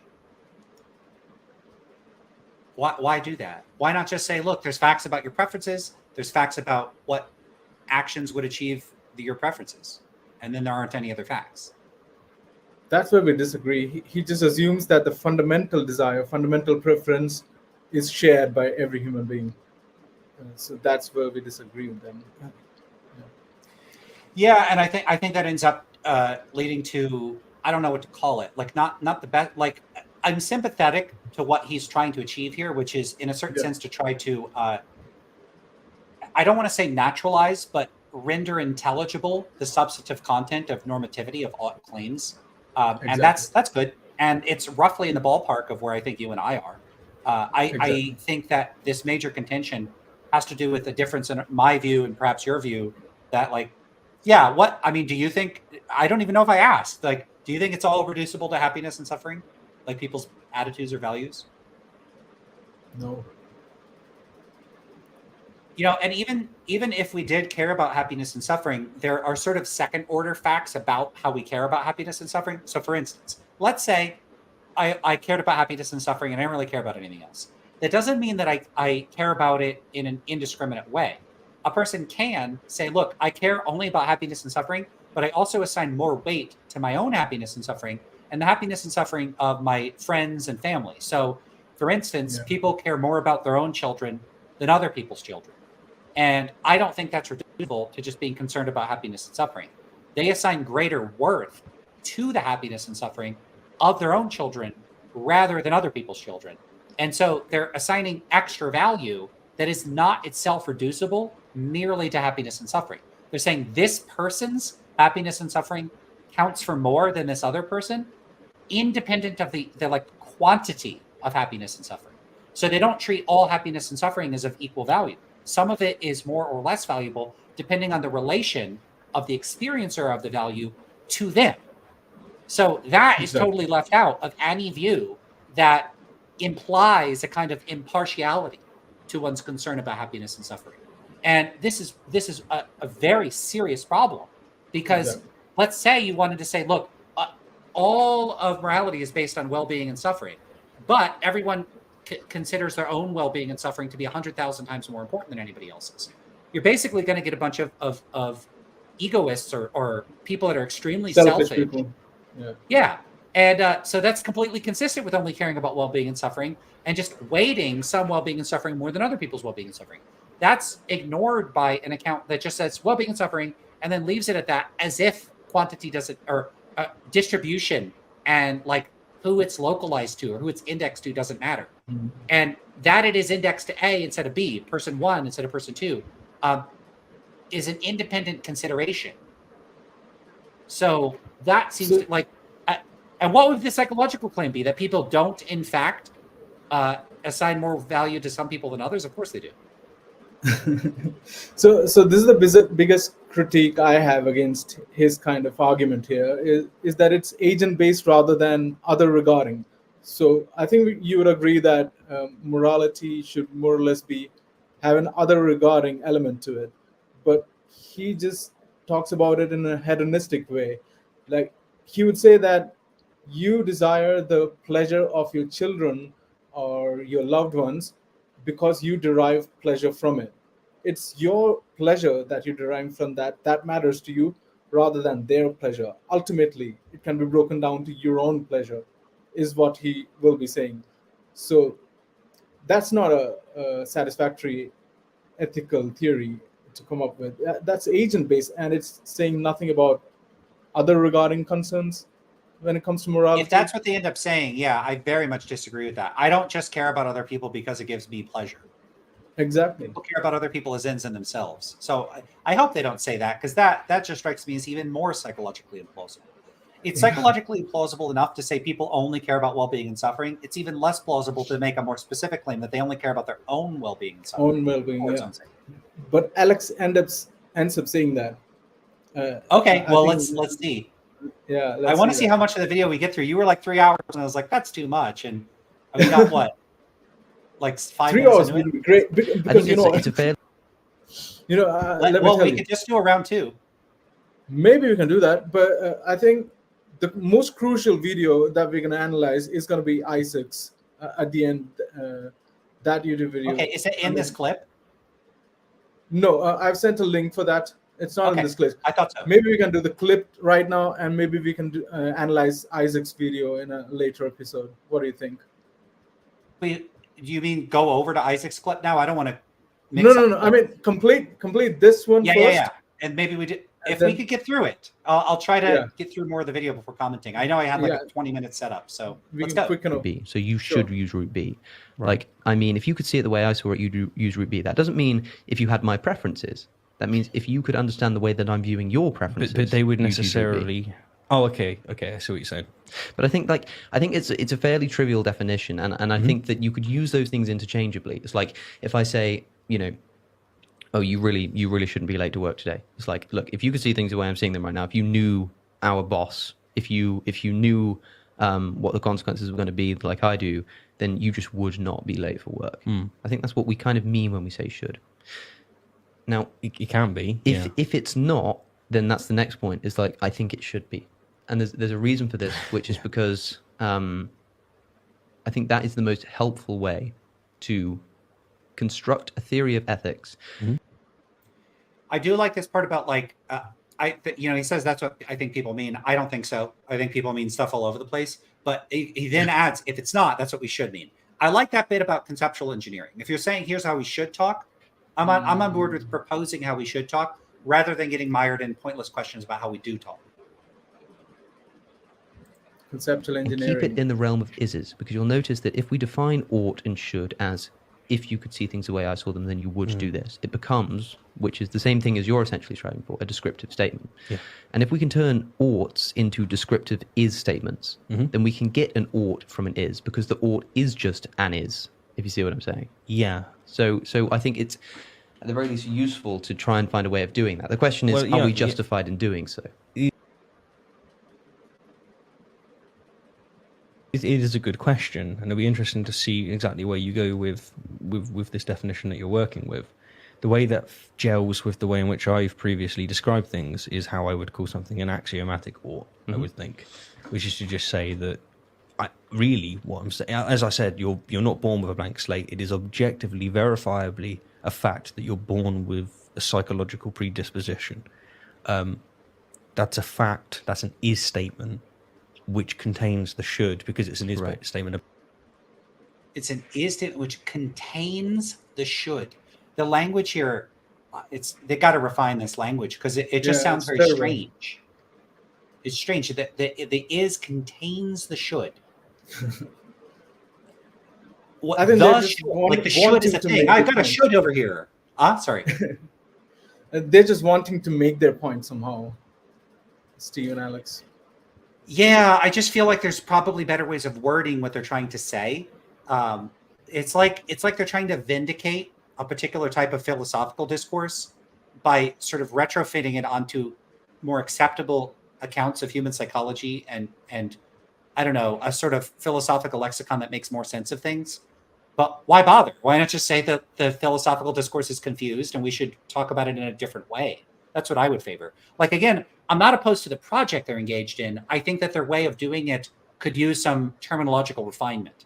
And I understand trying to move away from an embedded terminology can be very challenging.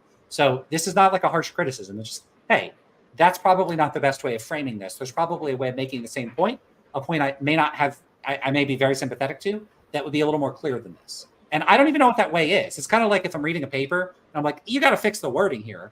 But I don't know exactly what a better sentence would be, but I know this sentence needs to be improved. And this would be totally true of many, many things that I say. This is not at all some kind of like big dig or anything. About the should. So that's what an axiomatic ought is. It's a desire that you have instilled within you as a matter of fact, that you sort of didn't control or reason your way into. That's for you what an axiomatic ought is.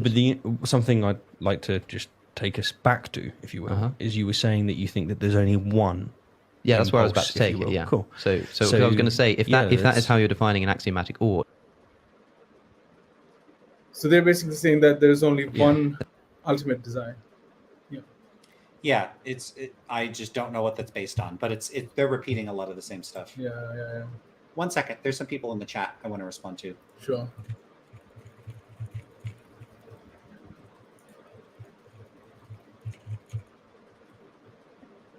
And there's a comment from earlier, but I don't know if we're going to get a chance to address it. So if we do, we do. If not, we don't.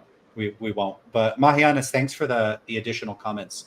I saw that you followed up on some of my questions about Dan Everett. So I guess I will post that. You say he usually mentions it in relation to the evidence of Jesus and his missionary stories. Specifically, I do not. Okay, fair enough. And that's when I was asking where he mentions this stuff about normativity. And then some stuff about is super interesting, but I feel like it'd be a big tangent if we want to get into that. I know I also said it's something I want to look into, so I'm going to have to just get a guest or two on the channel to talk about that type of, like Buddhist philosophy and that sort of stuff, because I don't know enough about it to talk about it. I could just read the comment and go, cool, okay, interesting. And then I have nothing to add. All right. And I would say that there is only one axiomatic ought. Sure. And that is pleasure. That you ought to. There's one axiomatic ought. Why is it axiomatic? What exactly does he mean by that? And I think we'll have to go back to another video that Rationality Rules makes, in which he introduces this term called axiomatic oughts. I don't remember. I haven't watched that video because it's not necessary for this video, right? But yeah, he tries to introduce a term called axiomatic odds. I don't know how it defines it though. Axiomatic Okay. odds, value odds. They're basically See. talking about pleasure. Right. Pleasure is the ultimate. Yeah, I don't know what work, if any, axiomatic specifically is doing. Whether it's a fairly benign invocation of the term, or whether it's serving some substantive role I may or may not object to. I don't know. Pleasure, and by pleasure, I also mean the avoidance of pain. Yeah.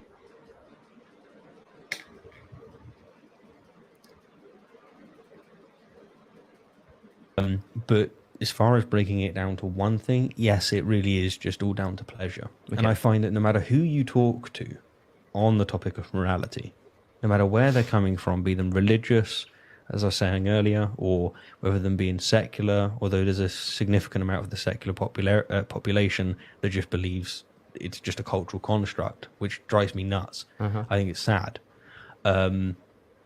Whoever you take who's arguing for some kind of objective morality, you can break them down, and you will always get down to this pleasure-pain dynamic. You know, you take the Christian down, you go, well, why should we obey God? Because you'll go to hell forever. Why should I care about that? Because suffering sucks. It's like, okay, you've just went all the way back down to pleasure and pain. You're just wrong about your is statement, which is that a God exists and it's going to punish you for using the brain that it apparently gave you. I mean,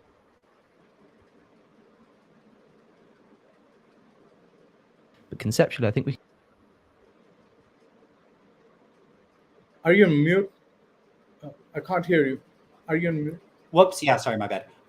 Don't really have much to add there. It just is more developing on this theme of them saying it's all about pleasure and pain. Right. I mean, this is something I want to talk to both of them at some point about meta ethics, and that'd be great to try to get in touch with them. Yeah, they're just they're high profile people.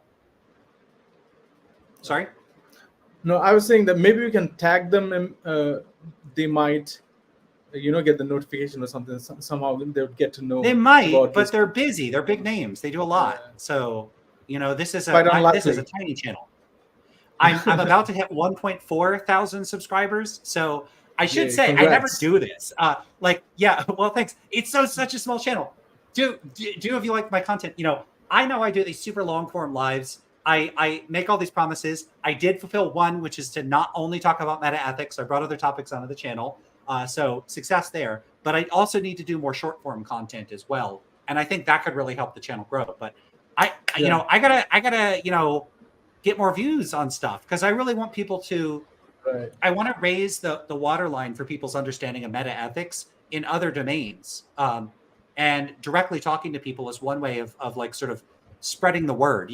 Even if you disagree with my views and you think I'm wrong about a lot of stuff, I at least hope to clarify that I think that this is a big topic, and it's a big topic that is frequently misunderstood, and I can at least encourage people to understand it better.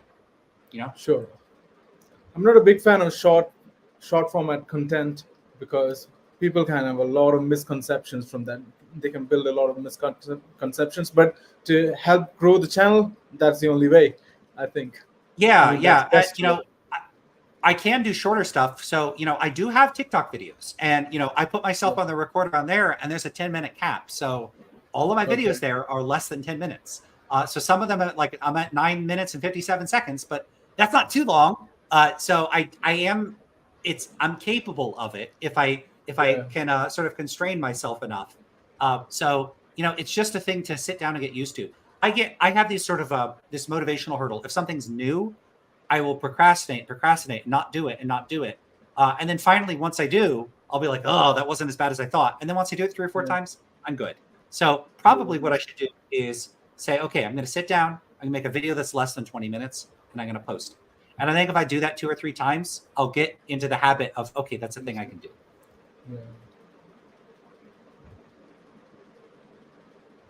Yeah. All right. Anyway, let's keep going. Yeah. Let's keep going. No. We both agree that the only thing that is ultimately desired at the very basic level is pleasure. And every other desire that you can possibly have ultimately breaks down to pleasure. Mm-hmm. And for the audience listening, it's worth noting that there are common objections to this. For instance, someone might say, well, it's possible to desire things that aren't pleasurable. So, for instance, you can... you want to get hit during sex. Yeah. Okay. So that's one way. People often say, like, what about sadomasochism? It's like the way that we're defining pleasure is almost by, like I said earlier, it's kind of like a tautology. It's like pleasure is Derek Parfit essentially defined it by saying it is essentially what is wanted when experienced. By definition, that's what like pleasure if you talk is. to the people that are getting here, Yeah. they will probably tell you that they're getting more pleasure out Like, of yeah, that I mean, a than pain. sadomasochist is basically defined as someone who takes pleasure from things that other people would generally consider to be painful. So that's not an. I don't even accept that. Like, okay, so the only thing we want is pleasure, and pleasure is what we want when experienced. That's already seeming to imply, on their view, I'm not criticizing Perfect here, that people only want things that are cashed out in terms of how they experience them. But I just don't think that that's true. Why would I think that that's true? This is a case where I would think that the person making these claims needs to present arguments and evidence for them. What are the arguments and evidence? Why think this?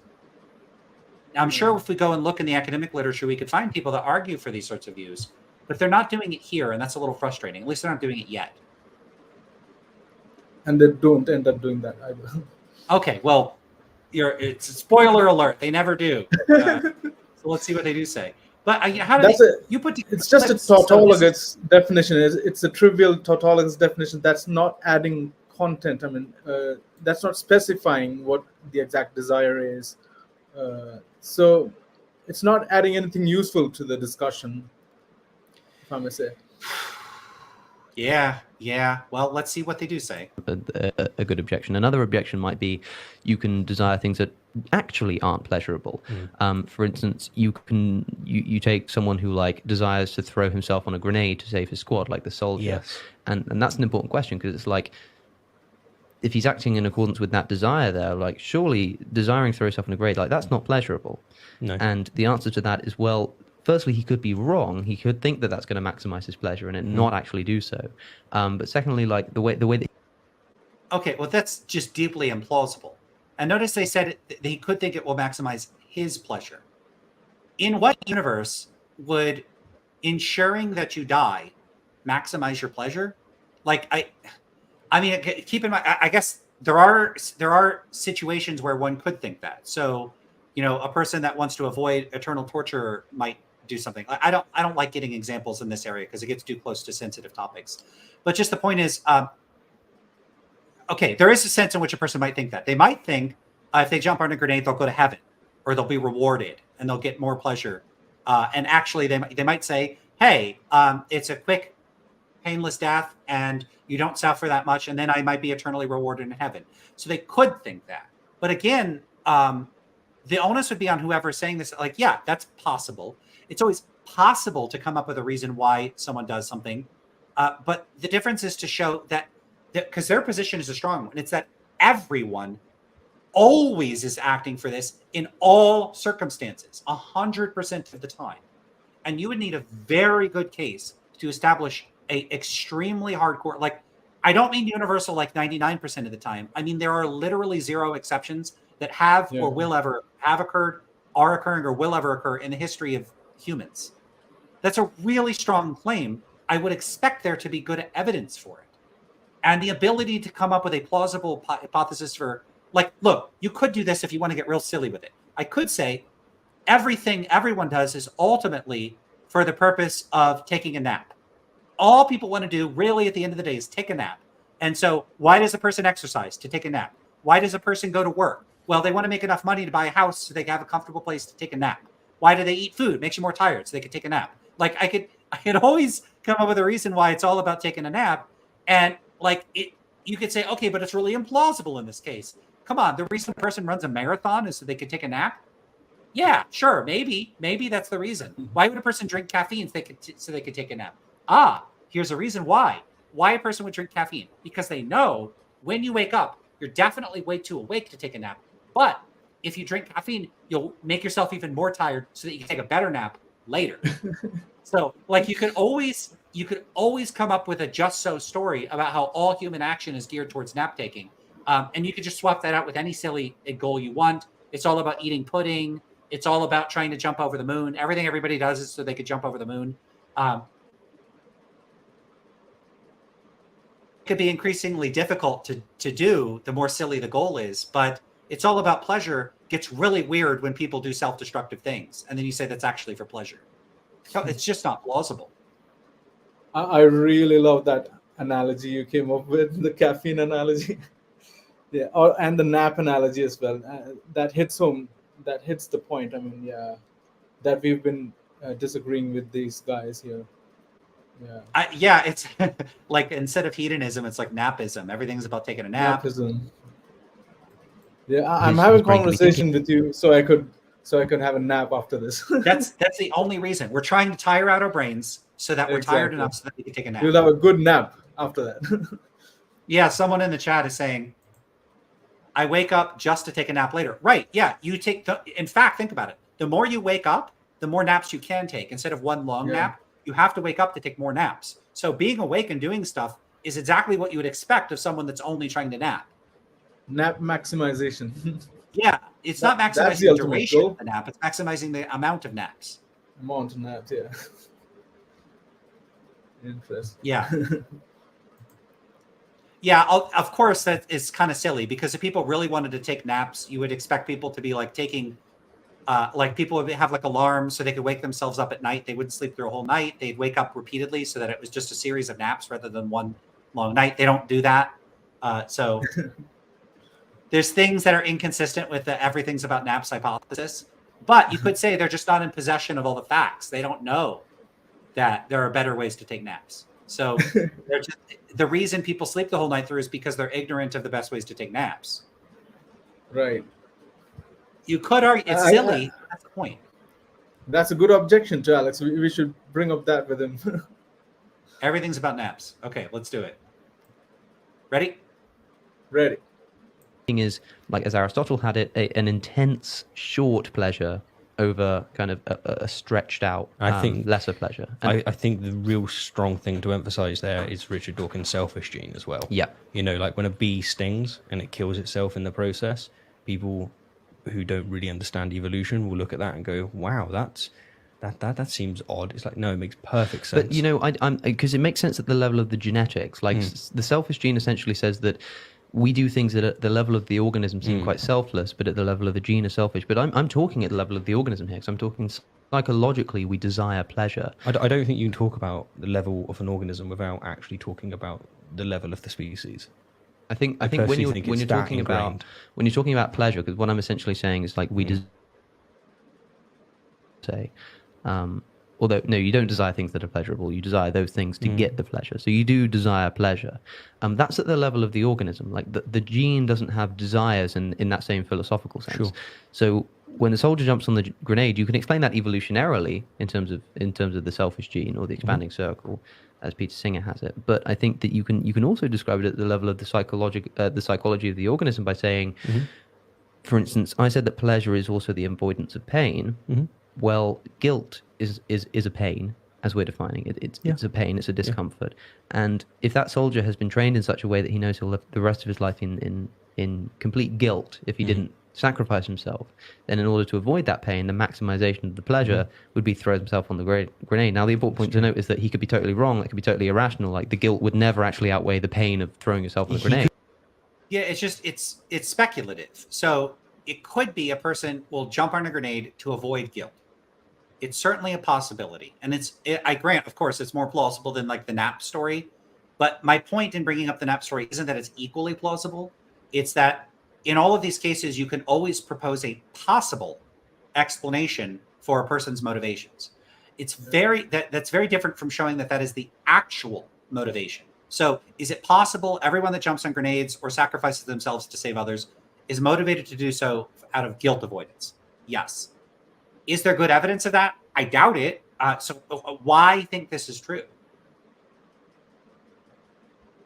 I just don't see a good reason to think this is true.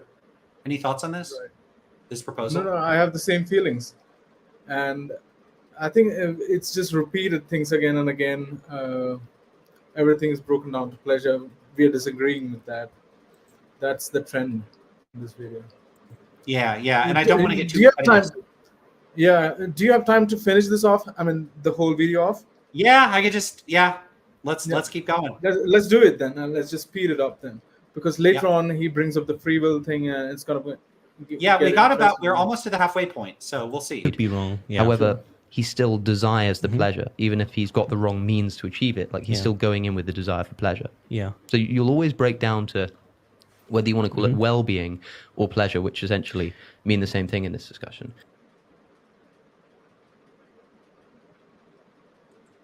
To me, without kind of necessarily realizing it right now, we've got two important premises that are hanging in the air that if we just trivially put together, we've got an objective theory of ethics.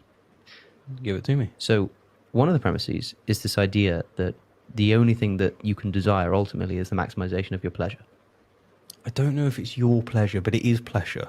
Like, this is where the selfish gene plays a big role. I think it has to be your pleasure. So Yeah, when you it say has to like be your pleasure, when you say yeah. you want to maximize everyone's pleasure, like again, that could be true. Not necessarily everyone's, your tribe's. Or someone else's. Yeah. Yeah, let's just say someone else's in any sense of the word. Like, yeah, that can be true, Yeah. but only true in the sense that as a derivative of that, the reason you desire someone else's pleasure is because of your own pleasure.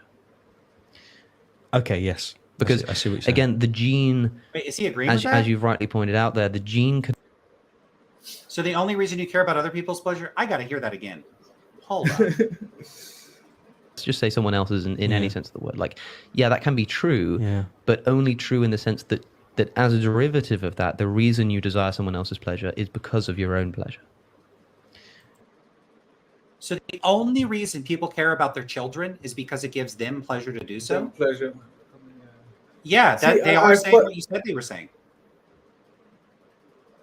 Can I say that again? Why think that's true? Why think that's true? Like, look, I'm not saying it can't be true, but why think that it is true?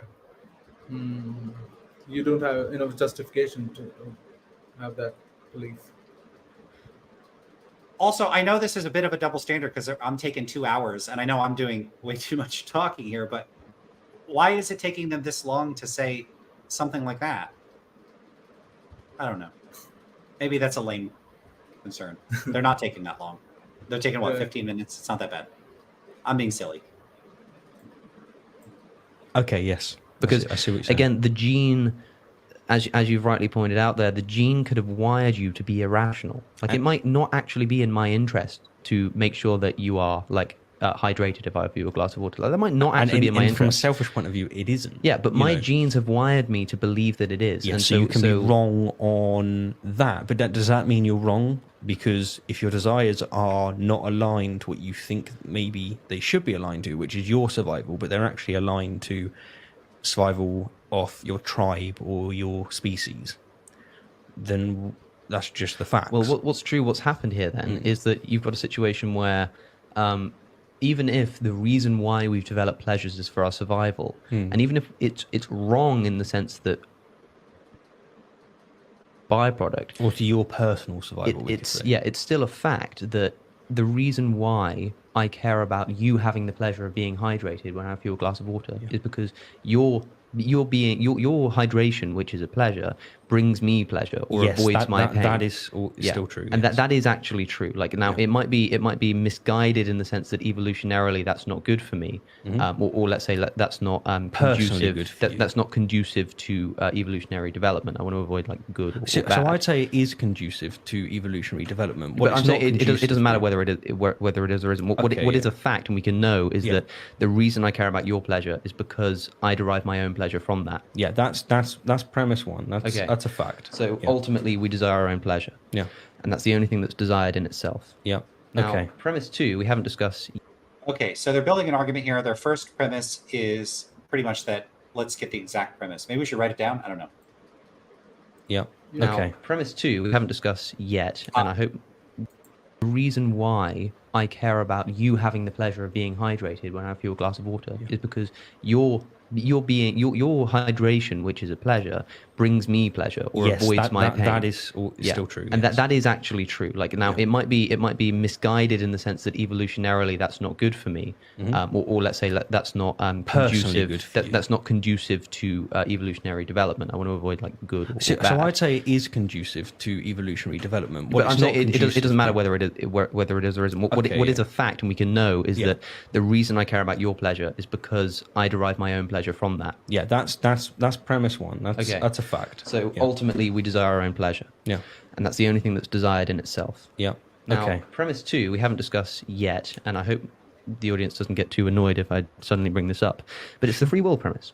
You will only ever do anything in your life because you desire to do so. Now, you might say, no, like I don't desire to go to the gym, but I still go to the gym. Well, the only reason you do that is because you desire to be healthy, and the desire to be healthy outweighs your desire to stay in bed. Why is that the case? It just is. You don't get to choose that, right? So whatever you do. Before we go on, what do you think of that premise? So I'm trying to write these down. It's you will only ever do anything in your life because you desire to do so. I agree with the second premise, to be honest. So it's like we will only ever do anything consciously because we desire to do so. And there can be competing desires, but one desire ultimately just wins over. And you'll do that act because of that desire winning over. So ultimately, it's just another desire. But yeah, I agree with that premise. So do I. So what I would say is I would just clarify, because he says you will only ever do anything in your life because you desire to do so. I would just make it explicit, and I doubt that they would disagree with this, that the only thing you voluntarily do, you do because you desire. Because you could, of course, do, like there's reflexes, or you could do something in your sleep. Right. There's all sorts of stuff that you might do that might be an involuntary action. Exactly. And so there's a certain, and maybe it would be worth it to get into discussing what makes an action voluntary versus not. But I think that's clear enough, hopefully for present purposes, to say, yeah, there's a certain kind of action that's voluntary, and voluntary action just is. I am happy to think of it this way, just is acting on your desires. Whatever desire wins out in the competition of desires that you have, as you put it. Whatever wins is going to be just whichever desire comes out on top. So like voluntary action is motivated by desires. I'm perfectly fine saying that. So don't have a problem with the second premise with that one little qualifier that it's voluntary. Yeah, and I think they would agree with that. I'm sure they would agree with that. Yeah, it would be weird to say, no, even involuntary action is based on your desires. Why say that? That's strange. Right. You do because of some kind of desire. Even when you appear to do something that's undesirable, it's because there's another desire that's stronger that's forcing you to do it, essentially. So you only do what you want because you desire to do so. Desire motivates action. That's a trivial point. What you desire to do motivates your action. Premise 2 is you don't get to choose your desires. You don't control your desires. And if you don't control your Wait, that's premise 2? I thought that the one they just gave was premise 2. Maybe they're structuring the argument differently. You don't get to choose your desires, he said? Yeah. Okay. So desires, but your desires control your actions, then you don't control your actions. That's the second premise. Your desires control. Okay. So he's basically saying that we always desire pleasure. That's the first one. The only thing that we desire is pleasure. That's the first premise. Second premise is that we only ever do anything voluntarily because we desire something, and that desire just wins over other desires, but we don't choose or control our desires, which is basically the free will premise. We don't have free will because we don't control our desires. We don't create our desires.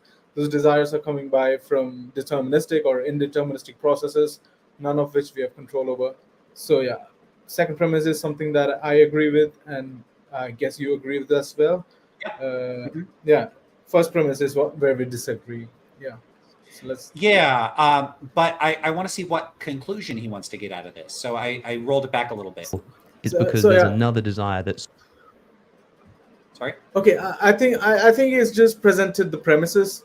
So the conclusion is something like the ought or the should definition that he brought up. You remember, right? So he says that. So you will do.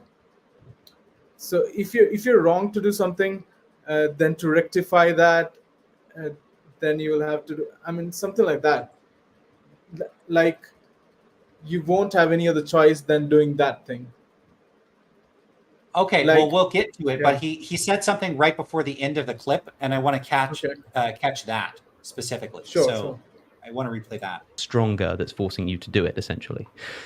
So you only do what you want because you desire to do so. Desire motivates action. That's a trivial point. What you desire to do motivates your action. Premise 2 is You don't get to choose your desires. You don't control You don't get to choose your desires. your desires. You don't control your desires. Okay. If you don't control your desires, but See, he says more.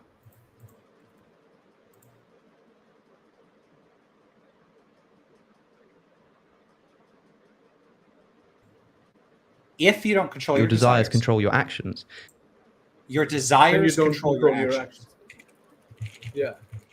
If your desires control your actions, you don't control you your don't- desires because you don't control. You don't control your actions because you don't control your desires.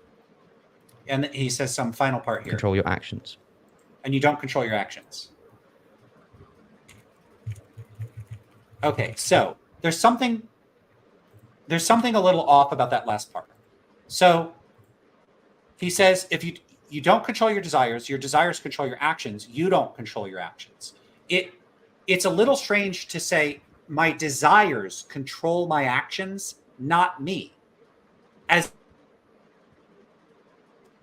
As if the desires aren't like an expression of who I am as a person, to where okay, so you're saying, all right, when you engage in voluntary action, you act on your desires, but since the desires, you don't control those and they dictate what your actions are, you aren't the one that is in control. It's the desires themselves that are doing the controlling.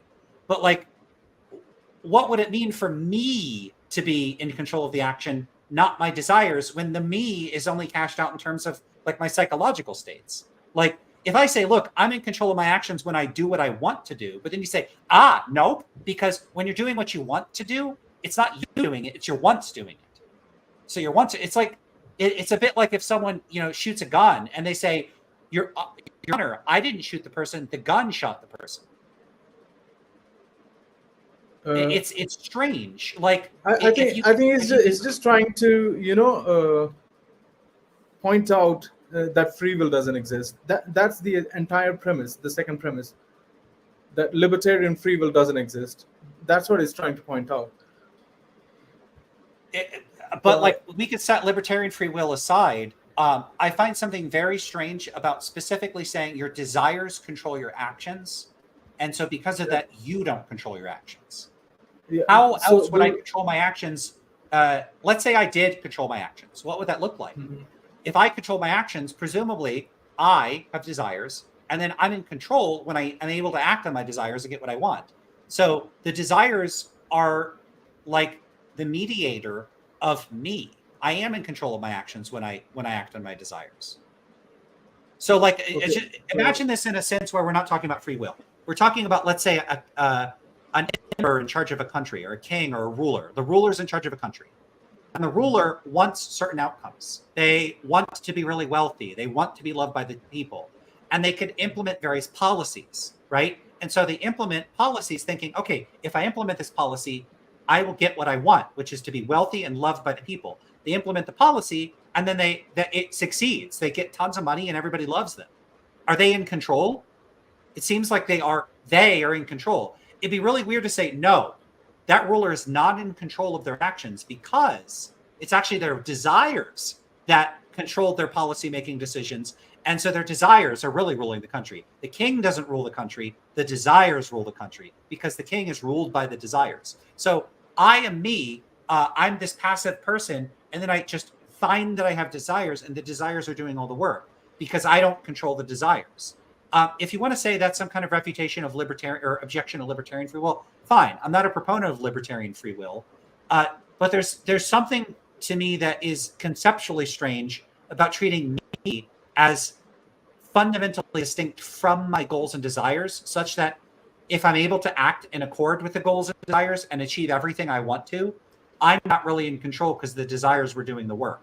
That just sounds weird. I don't know how else to put it for now. So I'll just leave it. That sounds weird to me. It's just a definitional disagreement, I think. The definition of control that you want to use and he wants to use. I mean, I'm in agreement with him on this definition of control that he's trying to use here, because the main point to remember is that you are not in control of your desires. That's that's what we have to stress here. I think you are not in control of your desires, and yet your desires control your actions. Therefore, it's just the desires determining your actions, and you're just a witness of the desires. So that's the point he's trying to make. So it depends on the definition of control, but if you want to just understand what he's trying to say, I think you got the point, right? No, we can have disagreements about definitions and words, but I think you got the point. He's just trying to refute libertarian free will here.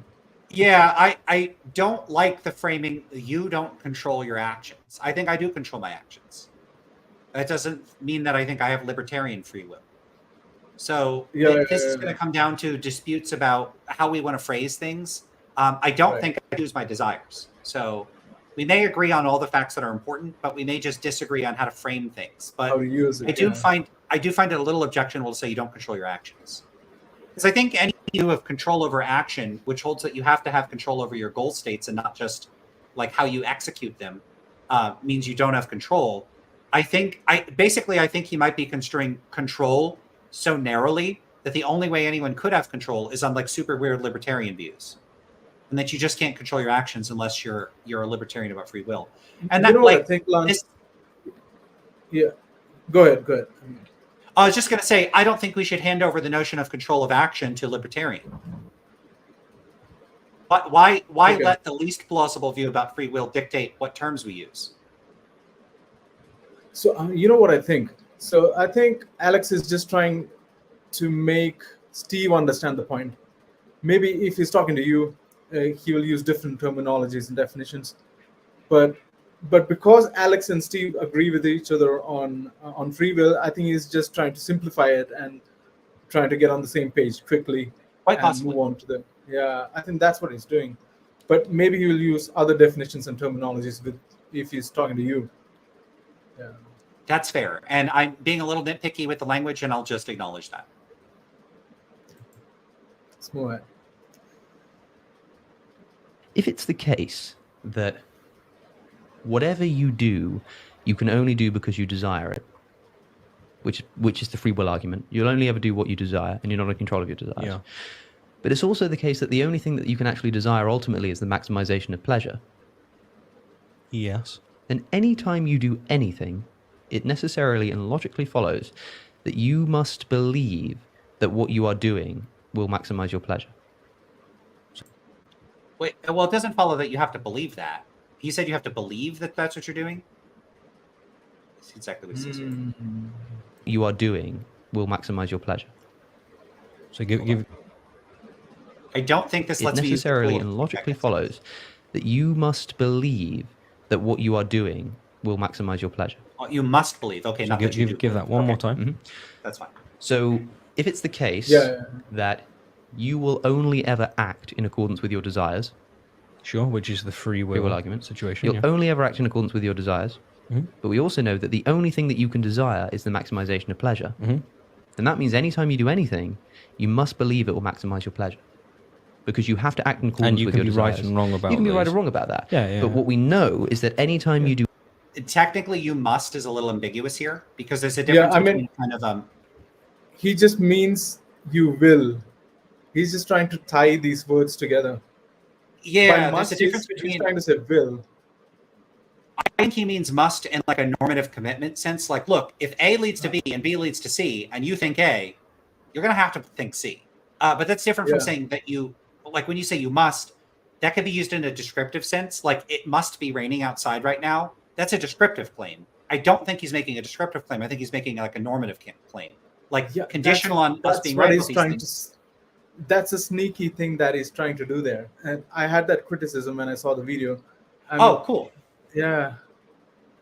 That's a sneaky thing that he's trying to do there. By must, he just means will.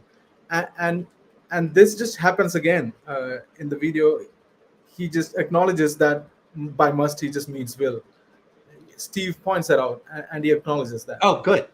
Yeah. So if you're using descriptive, just I don't know. I don't know if I call it sneaky. I would call it insensitivity to ambiguity. All right. Mm-hmm. I don't know if we're on the same page, but I think it's just I'm hyper Yeah. tuned to ambiguity. I see it where it might not even. See, I'm not trying to claim that he's sneaky, but it appears as sneaky. Okay. Yeah, you get the point. Yeah, right? I mean, yeah. I'm like down tuned the sneakiness, and I up tune the language is tricky, and it's easy to get tripped up over ambiguity and not be aware of it. I get tripped up over it all the time, and I look for these problems. We're all walking through a terminological minefield, and I just think there's a lot of casualties, and in our conversations. I agree. And we just got to get better at navigating it. Sure. Anything ever, you must necessarily believe that doing that will maximize your pleasure, because you're only doing it because you desire it. That's the free will argument. And the only thing you desire is the maximization of your pleasure. Yeah. So you have to believe that doing this will actually maximize your pleasure.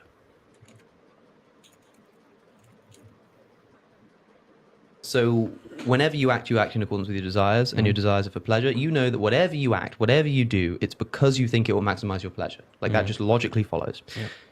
So now we've got an interesting situation, which is this. If you do action X, I know necessarily that you believe that doing X will maximize your pleasure. You're either right or wrong about that. Whoa, wait. Is he now saying that you do in fact believe that? That's different. That's different than saying you are committed logically to believing that. If he's right, that's different from people actually knowing he's right. Let's see where he goes with that. Yeah, I'm gonna take it back because that, like, most people disagree with him. Does he think they're all lying? You have to believe. Well, okay, so if I don't agree with him that everything is about maximizing my pleasure. Yeah. I don't agree. That we don't agree with, right from the start of the video. Right. So, but he seems to be implying that is my only desire. So what, either I'm lying, I actually do know it's my only desire, but I'm saying it's not, even though I know otherwise. Or I, in fact, am ignorant of my own belief, like what's in fact true about my motivations. It's one or the other. So I'm lying, or I'm ignorant of my beliefs. So I don't currently believe my actions are about maximizing my desire, but he seems to be implying I do in fact believe that. It seems like he's telling me what I believe. And like he's saying what everybody believes. And that's a very different thing from saying, look, because I'm right about this philosophical issue, you should believe this. That's very different from saying, as a matter of psychological fact, I know you do believe this. So I want to hear that again carefully, because it really sounds like he's saying the second, which is the much more implausible of the two claims. Actually maximize your pleasure. So I think whenever you act, just pause that. I mean, I think there are two things that I can say here. Either that you are delusional. I mean, everybody is delusional in thinking that they don't actually want to maximize their pleasure. Or maybe there's another distinction that's important here, which is the conscious, subconscious, and unconscious distinction. Maybe he's just trying to say that you actually want to try to maximize your pleasure. It just means that you're trying to achieve that subconsciously rather than consciously. What do you think of that? Maybe, but then he's talking about beliefs. So I have unconscious beliefs. And if he does mean that, why not say that? Right. Yeah. But then the only option he has left with is that to say that we are delusional in saying that we don't want to maximize our pleasure. Yeah. Or lying. Like we all know he's right, but we're all lying about it. It's strange. Okay. But even if he agrees that we are not lying, we are just being honest. This is what you try to say, that you're all delusional in saying that you don't want to maximize your pleasure, which is strange. I don't agree with that. Yeah, I want to know why you would think that. Like, it's very frustrating to listen to this and just not be given reasons why we should think this is true. Exactly.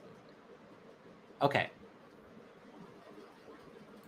Act in accordance with your desires, and your desires are for pleasure. You know that whatever you act, whatever you do, it's you know that whatever you act, whatever you do, because you think it will maximize your pleasure. Is like because that, you think it will maximize logically follows. So now we've got an interesting situation. That's getting into muddied waters. And the claim, it's just going down that slippery slope. Problematic, really problematic. Yeah, he seems to be telling me what I think and what I know. When I disagree with him, it's really weird to tell other people what they think and what they know. Right. Okay, It would let's be get that. interesting what he means by that. Actually, maybe he doesn't mean that. He's just trying to say that with Steve so that he understands. Who knows? Yeah, but if he I doesn't really mean think. that, that's such a sloppy way of wording it. Like, imagine I said, hey, you know the Christian God exists and that Jesus loves you. You know it. And you know everything you do is either attempting to be in God's graces or is a rebellion against God. So as a Christian, I know that you know all your actions as a non-Christian are rebellion against God. You know that. That would be That's some Jordan Peterson kind of shit. Well, it's just that everyone would interpret that the way it's probably intended, which is that the person they're talking to is dishonest and is unwilling to admit that the other person's presumptions about their motivations are correct. That sure is what he sounds like here. And I'm willing to grant that he may not intend to be interpreted that way, like you proposed possible unconscious beliefs or motivations or something, but it doesn't sound like it. And that's, it doesn't. When you're approaching this stuff, you've got to be more careful than that. Exactly. I agree with that. Okay, let's see, because I think he says this more clearly after that. If you do action X, I know necessarily that you believe that doing X will maximize your pleasure. You're either right. He says he knows that you believe it will maximize your pleasure. He's not saying, I know that your secret motivations, whether you realize it or not, is to maximize your pleasure, whether or not you're aware of that. He's saying he knows that you know it and that you believe it when you're making the decision. So this is a claim about what I believe. That is hard to interpret as a claim about my unconscious goals and motivations. And if it was, why not say that? This is super objectionable. Hugely problematic. To just be declaring what everyone thinks. Again, with zero evidence. None. At best, they're like, I've had conversations, and when you talk to people, it looks like, because like Stephen was saying, I've talked to people, and it looks like this is the only thing that they care about on reflection. That's okay. Maybe not zero evidence, but very weak evidence. That's very, very far from justifying this kind of speech here. Right or wrong about that. Yeah, you're either correct or incorrect that will maximize your pleasure. That's something also that we agreed on earlier today. And you'll see how this is very similar to the moral view that you were espousing, why I essentially say that I pretty much agree with you now, but use different language. So I agree with you, but use different language. Yeah, so someone in the chat here is saying, Lance, I think they're defining it tautologically in such a way where it does follow. Yeah, I mean, maybe they are, but that might still be objectionable because, for instance, the point I made earlier with that Parfit quote, I don't think that people only care about like the good stuff they get out of their experiences in the first place. So if they're baking in certain assumptions about the contents of what we could care about that are substantive, and they would exclude things like non-instrumental moral concern for principles or virtues, then yeah, I think this is still very, very questionable. And that wouldn't be tautological. There would still be an open question about whether you could value something other than the contents of experience. So I don't know if this is a tautology or not. If it is a tautology, why bother talking about it? If it's not, I want to be much clearer than I am on what they're saying here.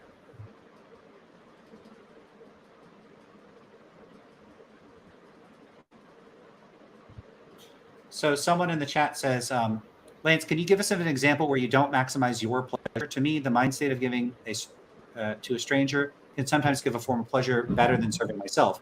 So one thing to keep in mind with this is like, for instance, let's say I help out a stranger and then I feel good about it. You know, like the effective altruist world and the psychology of charitable giving, it's like the warm glow feeling. Simply because you get a warm glow from helping people does not mean that that is ultimately why you did the action. So often people will reason from the fact that, hey, you got a benefit from this. That must be why you did it. But that doesn't have to be why you did it. It could be a bonus or a side effect or a partial reason why you did it. It could be if you give to charity, you partially give to get a warm glow, and you partially give because you care about the recipients of the donation. That's a possibility. And it could be that you don't even care about the pleasure that you receive. Right. It's all about Just because you get the pleasure doesn't mean that's a motivating factor. Yeah. So what people will often do is they'll reason in this way. if I could point out that in fact you get a benefit from performing an action, then I can conclude that therefore the reason you perform the action was to get the benefit. And that doesn't follow. There's going to be a substantive psychological question about what in fact motivated you to perform the action. And the mere ability to point to benefits doesn't show that the benefits were the, again, not just a motivating factor, but the only motivating factor. That's what would have to be demonstrated. And you would have to not only demonstrate that, you would have to demonstrate that literally 100% of all voluntary actions are always and everywhere for all people, always directed towards the benefit, them being personally benefited by the action. Simply the ability to say, hey, some people sometimes do things for exclusively for benefits, or so I can come up with reasons. Like, none of that is good enough. None of that is good enough to make an absolute claim that all action is only and always reducible to personal benefits. That just not, it's not good enough to say it could be. It could be doesn't mean it is. Again, it could be we're always acting to try to take naps. It's possible. Possibility doesn't show that it is in fact the case. Right. And what do you think? Is jumping on a grenade to save others is one of the good answers to that question that he asked? Where yeah, I think so. Want to try to, yeah. I think people jump on the grenade because they don't want the people around them to be hurt. Done. Not because they're deriving a lot of pleasure from that. No. I mean, it could be a reason. People have different goals why they do things. Someone could jump on a grenade because they could think this. In the 2 seconds they have to decide, they could think, oh my God, if I jump on that grenade, I'm going to go straight to heaven. God will love me. And they jump on it. Totally selfish motive. Could be a reason. Another reason a person could see that is they could think, this grenade is going to hurt everybody if I don't jump on it. And they jump on it. They were not motivated by personal benefits. They had the goal, I don't want the people around me to be hurt. I want to help my friends and protect the people around me. And they acted on that goal. And that goal is not, I value my friends and the people around me because they give me pleasure. Again, if someone thinks that that is the reason why they have, because you could always tell a story about, well, why do they value their friends and family and want to protect them? Because their friends and family give them pleasure. And so in that split second, they're making this calculation of don't jump, I'll suffer the guilt and shame of not acting to protect my friends and family. Do jump, I may die, but it would be worse if I didn't because I won't suffer or enjoy anything afterwards, but at least it'll be better than not jumping. And so it's the worst of two it's the least bad of the two decisions before me. So if you could construe this as when the grenade lands near you and you have a chance to jump on it, you're now given two bad options. You live your life in guilt and shame and humiliation, or you save the people around you, which at least doesn't have that. So you pick the least bad of the two. But yeah, that's a possible reason. But again, the view would have to be literally 100% of the time. Everyone who has always done this in every circumstance, in every similar circumstance, has always and forever done it specifically and exclusively for completely self-regarding reasons. Again, merely because you could speculate that that it could be that that's a motivating factor does not establish that it is a motivating factor, or the only motivating factor. If you want to show that, present empirical evidence that in fact people are only motivated in that way. And they just don't have it. They just don't have it. Sorry to get all fired up about that, but I'm glad you gave me a video that got me fired up rather than one where I'm like, I don't care about this. But we really hit home this point because Alex has made this point in several of his videos. He's made a talk in Oxford and many other places saying that ultimately we desire pleasure. But yeah, it becomes really important to hit home that point that he made. And you just really did that very well when you use this example of the grenade. Yeah, I do worry, this is either going to be I worry that there's a trade-off here. And I think you made this point earlier. And I think I'm persuaded if this was your point. Let me know if it's a different point. It feels like vacillating, or it's unclear whether they endorse one of two positions. One position would be trivially, this is just true by some sort of, it's like an analytic truth or some sort of truth that's true by definition. In which case, they might as well just say, look, people desire what they desire. We act on our voluntary action is acting on your desires. What is voluntary action? It's desire-based action. what is desire? It's acting on desires. It's voluntary action. It's just a big circle of empty definitions. They're either saying that, in which case, what's the point of any of this discussion? Because nobody could possibly disagree with them. But if it's trivial, I don't see that anything substantive and philosophically interesting would follow from it. If it's non-trivial, then it looks like that will require them to be making substantive psychological claims about people that may differ from those people's actual motivations or goals. In other words, like either their notion of goals or desires is so inclusive it includes everything people as a matter of descriptive fact do care about, or they're using the term in a narrow way and then supposing as a matter of empirical fact that everybody does have the narrow set of desires that they think that they have, in which case then I would want to see the empirical evidence. So it's like a trade-off. This is either vacuous and a big waste of time, or it's a very questionable empirical claim that for which they presented no empirical evidence. So it seems like one or the other. Right. So I don't know what to do with that. Yeah. Let's move ahead. If you are wrong, and it's not the case that doing X will actually maximize your pleasure, then that's because you believe something that's incorrect. You believe a false piece of information about the natural world. You believe something wrong. Yeah. But the only way to correct that belief would be in such a way that would make you act differently. Mm-hmm. Because if you discovered that doing X won't maximize your pleasure, or you became convinced, it doesn't even need to be right, you don't need to be correct. Like if you just became convinced or believed that doing X isn't going to maximize your pleasure, doing Y is going to maximize your pleasure, then because you act in accordance with your desires and you desire pleasure, you will necessarily do Y. Yeah. You will have to do Y. Yeah. So when you do X, I can say that that indicates necessarily a belief you hold about X that is right or wrong, and right or wrong in such a way that could only be rectified if you acted differently. Now, I'm not saying that X is wrong. I'm not saying that doing X is wrong. What I'm saying is that doing X indicates necessarily a belief that you hold that is wrong in such a way that can only be rectified in a way that would make you act differently. So what would be an example? So as an example, let's say you shoplifted. Sure. So you just tried to shoplift something. That necessarily means, because of the free will argument, you only act in accordance with your desires and you only desire pleasure. You shoplifting was in accordance with the desire for pleasure. So you think that shoplifting will bring you pleasure. You think that shoplifting is the way to maximize your pleasure in that instance. Now, I would argue perhaps that you are wrong about that. And actually, the way to maximize your pleasure is to not shoplift. Mm-hmm. Now, one of us is right there. Like, one of us is correct. It's either the case that shoplifting maximizes your pleasure, or it's the case that it doesn't. Yes. So if you're wrong, and again I stress, that's no ought statement there. That's just an is statement. It's about factual. Facts about the brain. The facts that we make in all sorts of statements of science. Exactly. If you're wrong, if shoplifting would not actually maximize your pleasure, then the only way you could actually rectify that belief, the only way that you could become right, is to believe that shoplifting will not maximize your pleasure. Yeah. And if you believe that shoplifting wouldn't maximize your pleasure, then you necessarily wouldn't do it. That's the free will argument. Yeah. So by saying, like, when you shoplift, I can say, your action there, your shoplifting, indicates to me necessarily, it logically follows, that you hold a belief about the natural world, an is statement, which is wrong. And it's wrong in such a way that the only way you could become right is in a way that would cause you to act differently.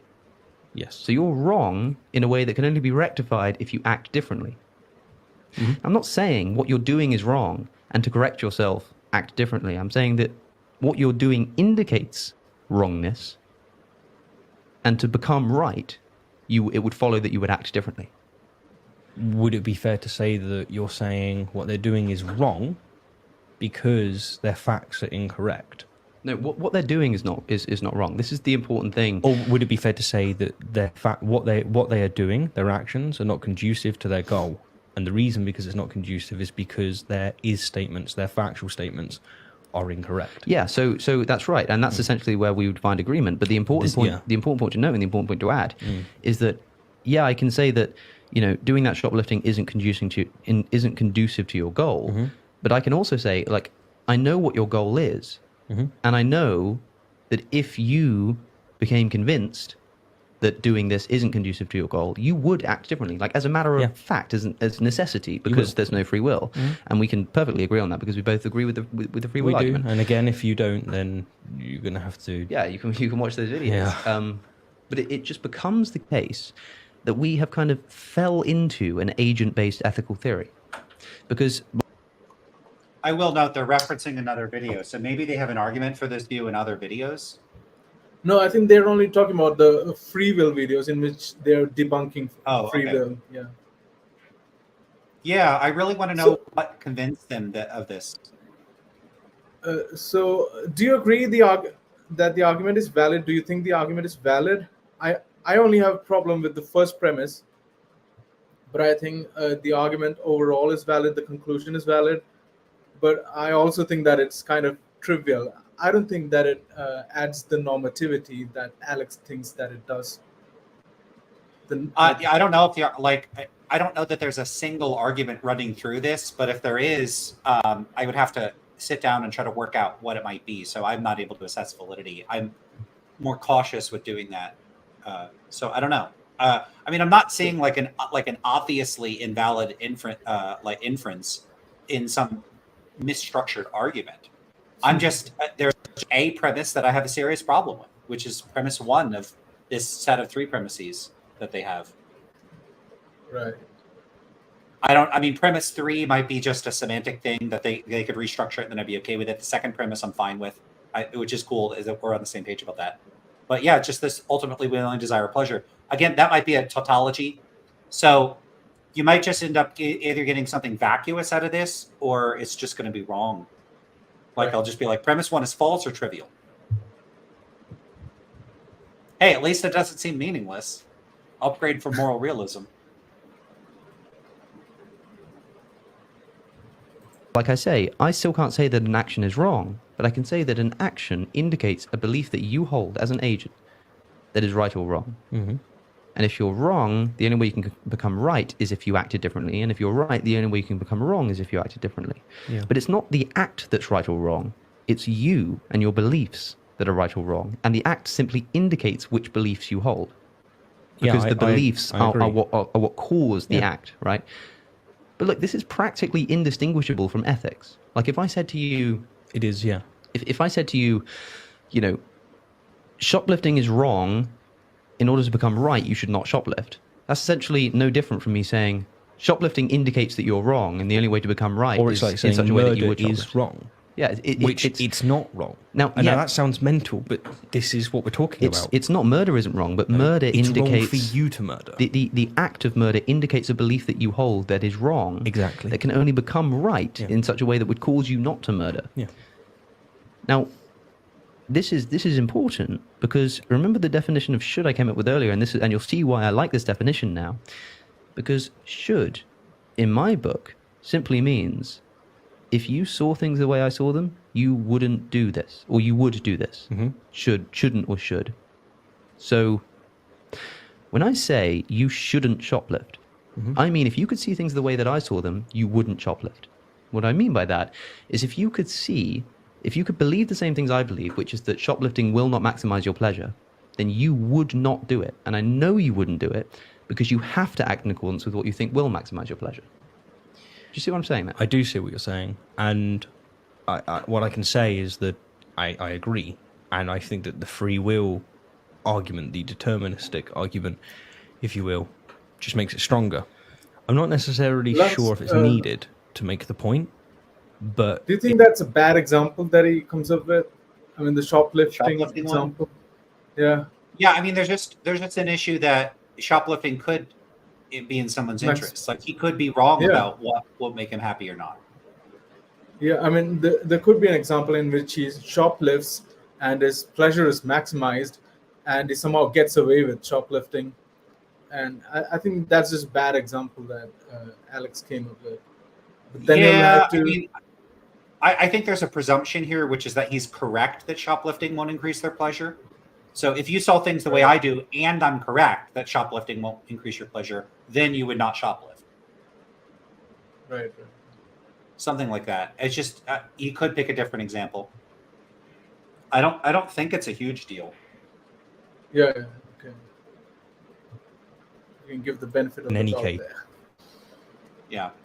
I'm certainly not against it. I think it is, and I'll tell you why. The reason Sure. I think it is because the free will argument is essentially that you will act in accordance with your desires and nothing else. If it's the case that that is false, that you can act out of accordance with your desires, then who cares if you desire pleasure? Who cares if you have an axiomatic desire towards doing a certain thing? Like, you don't have to act in accordance with that. No, but who cares if you had free will with it anyway? It's like, okay, you have preferences, you have goals. You don't have to act. In one case, you act towards it. In one case, you don't. Right, but No one cares. that's the difference. Like, if you don't have free will, then it is the case that actually, if you have this axiomatic desire, then you have to act in accordance with it. Or you just will. Yeah, You will. That's what I mean by have. But in a world where free will exists, you might not do it. Exactly. But in any case, the situation is still the same. Well, it's you have. Alex just acknowledged that by you must do it, he just means that you will do it. Yeah. You can replay that if you want. Yeah. with it. Or you just will. Yeah, You will that's do what. it. You might not do it. Exactly. But in any case, the situation is still the same. Well, it's you have a goal, and there are right and wrong ways to achieve that goal. right. But when you have free will, like, your action is not indicative of a belief that you hold necessarily. No, that's true. So, if there's no free will because of the desire argument, then I can say that when you shoplift, I know, like, that is necessarily indicative of a belief that you hold that's either right or wrong. If free will does exist, then you can't say that. You can't say that you shoplifting indicates a belief you hold. It can be completely detached from the belief that you hold there. Sure. Now, the only way for this ethical argument to work is for me to say, like, Did he already say it? Did I miss it? What are you saying? What you said he clarified that will and must. Maybe my attention Oh, span is yeah. like, but Yeah, Where I did mean, he you say missed that? it. Yeah, he said that initially Like- itself when you paused. okay, I mean, I'm taking and it then back. I played. want to hear this. You Alright. will. Okay. You will. that's do what I it. mean by have. But I in a don't- world where Like a whole minute. Okay, maybe I need a break. I took it back further. Yeah. Sorry, everybody. desire towards doing a certain thing, like, you don't have to act in accordance with that. no, but who cares if you had free will with it anyway? It's Point like, it out okay, you have when he says it. preferences, you have goals. You don't have to act. In one case, you act towards it. In one case, you don't. Right, but No one that's cares. the difference. Like, Yeah. if you don't have free will, then it is the case that actually, if you have this axiomatic desire, then you have to act in accordance with it. Or you just will. Yeah, You will. You will that's do what I it. mean by have. But I in a don't- world where free will, He said, well, that's what he says. He says, that's what I mean by have, not must. Yeah, you have to do it or you must do it. Those kind of similar. Yeah, Terminology. yeah. The technically different Have words, to. though. Yeah. It was just, my Have brain to was do tuned it. to listening for must. Okay. I understood that. No, that's my mistake. That's me being silly, because those are close enough. Cool. Yeah. exists, you might not do Yeah. it. Exactly. But in any case, the situation is still the same. Well, it's You have a goal, and there are right and wrong ways to achieve that goal. right, but when you have free will, like, your action is not indicative of a belief that you hold necessarily. No, that's true. So, Do If you you have agree with free that? will, your actions aren't. Sorry, you I cut want to off. see them talk to a proponent of free will, because it's like they think, what did they think? If you have free will, your free actions are actions that don't have to be based on your beliefs or desires. Like Yeah. what then how are you acting? You're just acting randomly? Like what? I mean, It's you don't strange. have free will, right? They'll just say that you don't have free will. So it's just inconceivable to think of a world in which free will is there. I don't know. I don't know what notion of free will they're targeting. They're obviously targeting libertarian free will, but so Yeah, But but they I don't even know if proponents of libertarian free will would agree with that characterization. okay, I suspect many would not, and they would say that's a caricature. okay. Can you explain what do you mean by that? I mean, what Well, what, they seem what to do be you implying. think would what do you think would libertarian free will people say in this case? I mean, I'm not 100% sure. But Yeah. I very much doubt that they think that basically you only have free will if there's like this disconnect between beliefs and your freely made actions, where your beliefs are like, because you could put this phrasing of like your beliefs determine your actions, but really what a lot of proponents of like rejecting free will would be saying is like your beliefs are determined by antecedent causes, which are in turn determined by prior causes, all the way back up some special chain, like to the beginning of the universe. And so the like conditions were set in motion, and reality is not like a movie. And so you have beliefs, and your beliefs determine your actions. But more importantly, the beliefs themselves are determined by antecedent events outside your control.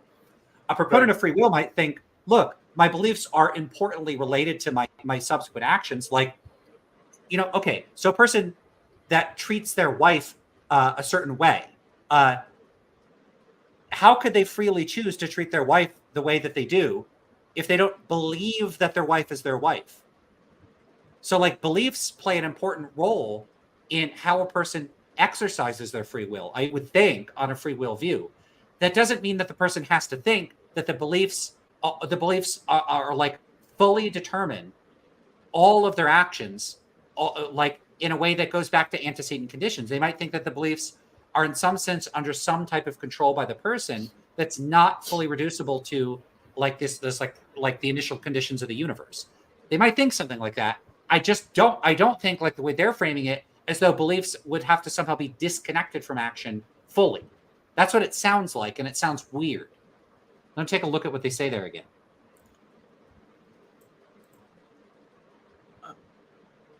I think what I would say is that the beliefs, even the beliefs, were required deterministically, is what the no free will people would say. Sure, but the proponent of free will might just be disputing that if they're a proponent of libertarian free will.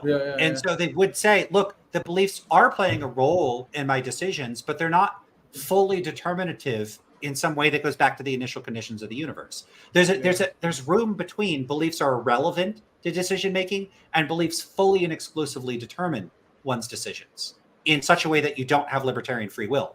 Those are not your only options, is what I'm saying. And I'm saying this in spite of thinking that libertarian free will is so wildly implausible that it like I wouldn't even bother discussing it if we're like fully in charge of the philosophy moving forward.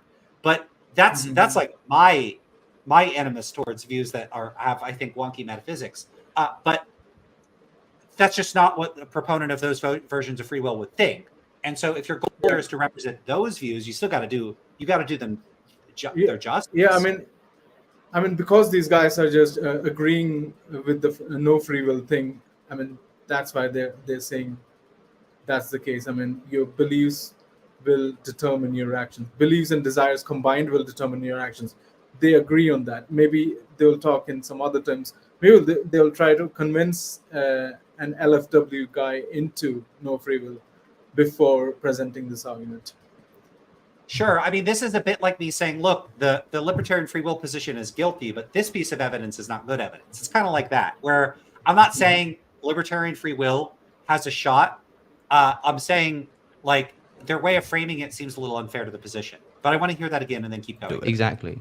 But in any case, the situation is still the same. Well, you have a goal, and there are right and wrong ways to achieve that goal. Right, but when you have free will, like, your action is not indicative of a belief that you hold necessarily. You see, your actions are not indicative of your beliefs necessarily.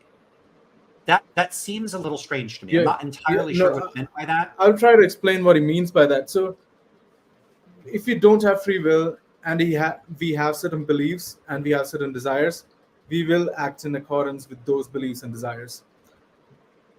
This is if you don't have free will. But if we have free will, even if we have this kind of belief and even if we have this kind of desire, we can act in accordance. We can act out of accordance with those desires and beliefs. That's the magic of free will. I mean, you can act out of accordance with your beliefs and desires. That's what free will gives you. That's the power that free will gives you. But if you don't have free will, you will necessarily act in accordance with your desires and beliefs. That's what he's trying to say. Did a person say if they believe in free will, you could change your beliefs or desires? Maybe that would be one way of acting differently. You are the ultimate font or source of your decision making. And so, sure, you act in accordance with your beliefs, but you have some control over the beliefs or the desires or whatever, some combination. But then I don't know. I'd want to get a person that believes in that kind of libertarian free will, if there is one, to talk about that. But it seems a little weird. Like, but then that won't be free will because if you've changed your beliefs and your beliefs are different than what they earlier were, and you're acting accordance with this new belief, then that too is an example of no free will, right? Is it? Then the changed belief or changed desire is determining your action. But that's again no free will. Yeah, but if you're the cause and not the prior conditions of the universe, then it's not the initial conditions of the universe that are predicting your belief. It's the change in your belief that's predicting your belief. And it could be right up until the point you make that decision. If we knew all the science in the world, we still couldn't predict your belief. Your belief changes and your actions follow suit. But you yourself somehow controlled your belief, independent of, it could even be, we could get really hardcore with it. You contravene the laws of physics. You are somehow able to subvert all natural law, change your belief, and then act on the change in belief. Okay, and that seems to me like that would be consistent with their framing. Some kind of agent causal libertarianism. Yeah, it seems like they're helping them. Oh, sorry, there might be a delay. We keep talking at the same time. Sorry, go ahead. No, I was saying that you were kind of espousing some agent causal libertarian would say that the agent causes that belief or desire, and then he acts in accordance with that. How is that no free will? So yeah, I agree with that. But the thing is that when these guys are talking, I think Alex is saying it in that exact way because I think he knows that Steve agrees with him. So I think he's just trying to simplify the way in which he wants to present that argument. I appreciate you saying that. I do think that it could be that they're glossing over the rival views because they're trying to find common ground rather than, it's not like the conversation is intended to accurately exposit rival views, explain them, and provide counter arguments. They're not even trying to do that. And so, the more I'm listening to this, the more it's evident I shouldn't really be holding them accountable for not doing something that they're not even trying to do in the first place.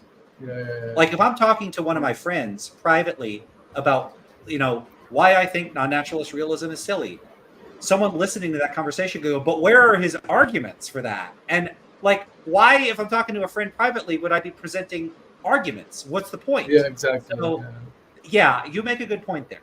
I hope that they hear this. Yeah, that's the kind of conversation they're making. I mean, yeah. I just hope if they hear this, they can appreciate that. I'm looking for problems and it may not be because I'm trying to. The purpose of this is to critique or review the video. So if I'm finding problems that are not fair to pin on them, I apologize, and that's a fair point. No, they will appreciate that for sure. They're always appreciate because this is 3 hours in. They're not going to get to this point. They're going to think this guy's criticizing us. We're not even trying to do that. What a dumbass. Right. So let's try to finish this. Sure. I mean, how much do we have left? I can sit for long. I mean, you got about 10 minutes. Oh, sure. That's great.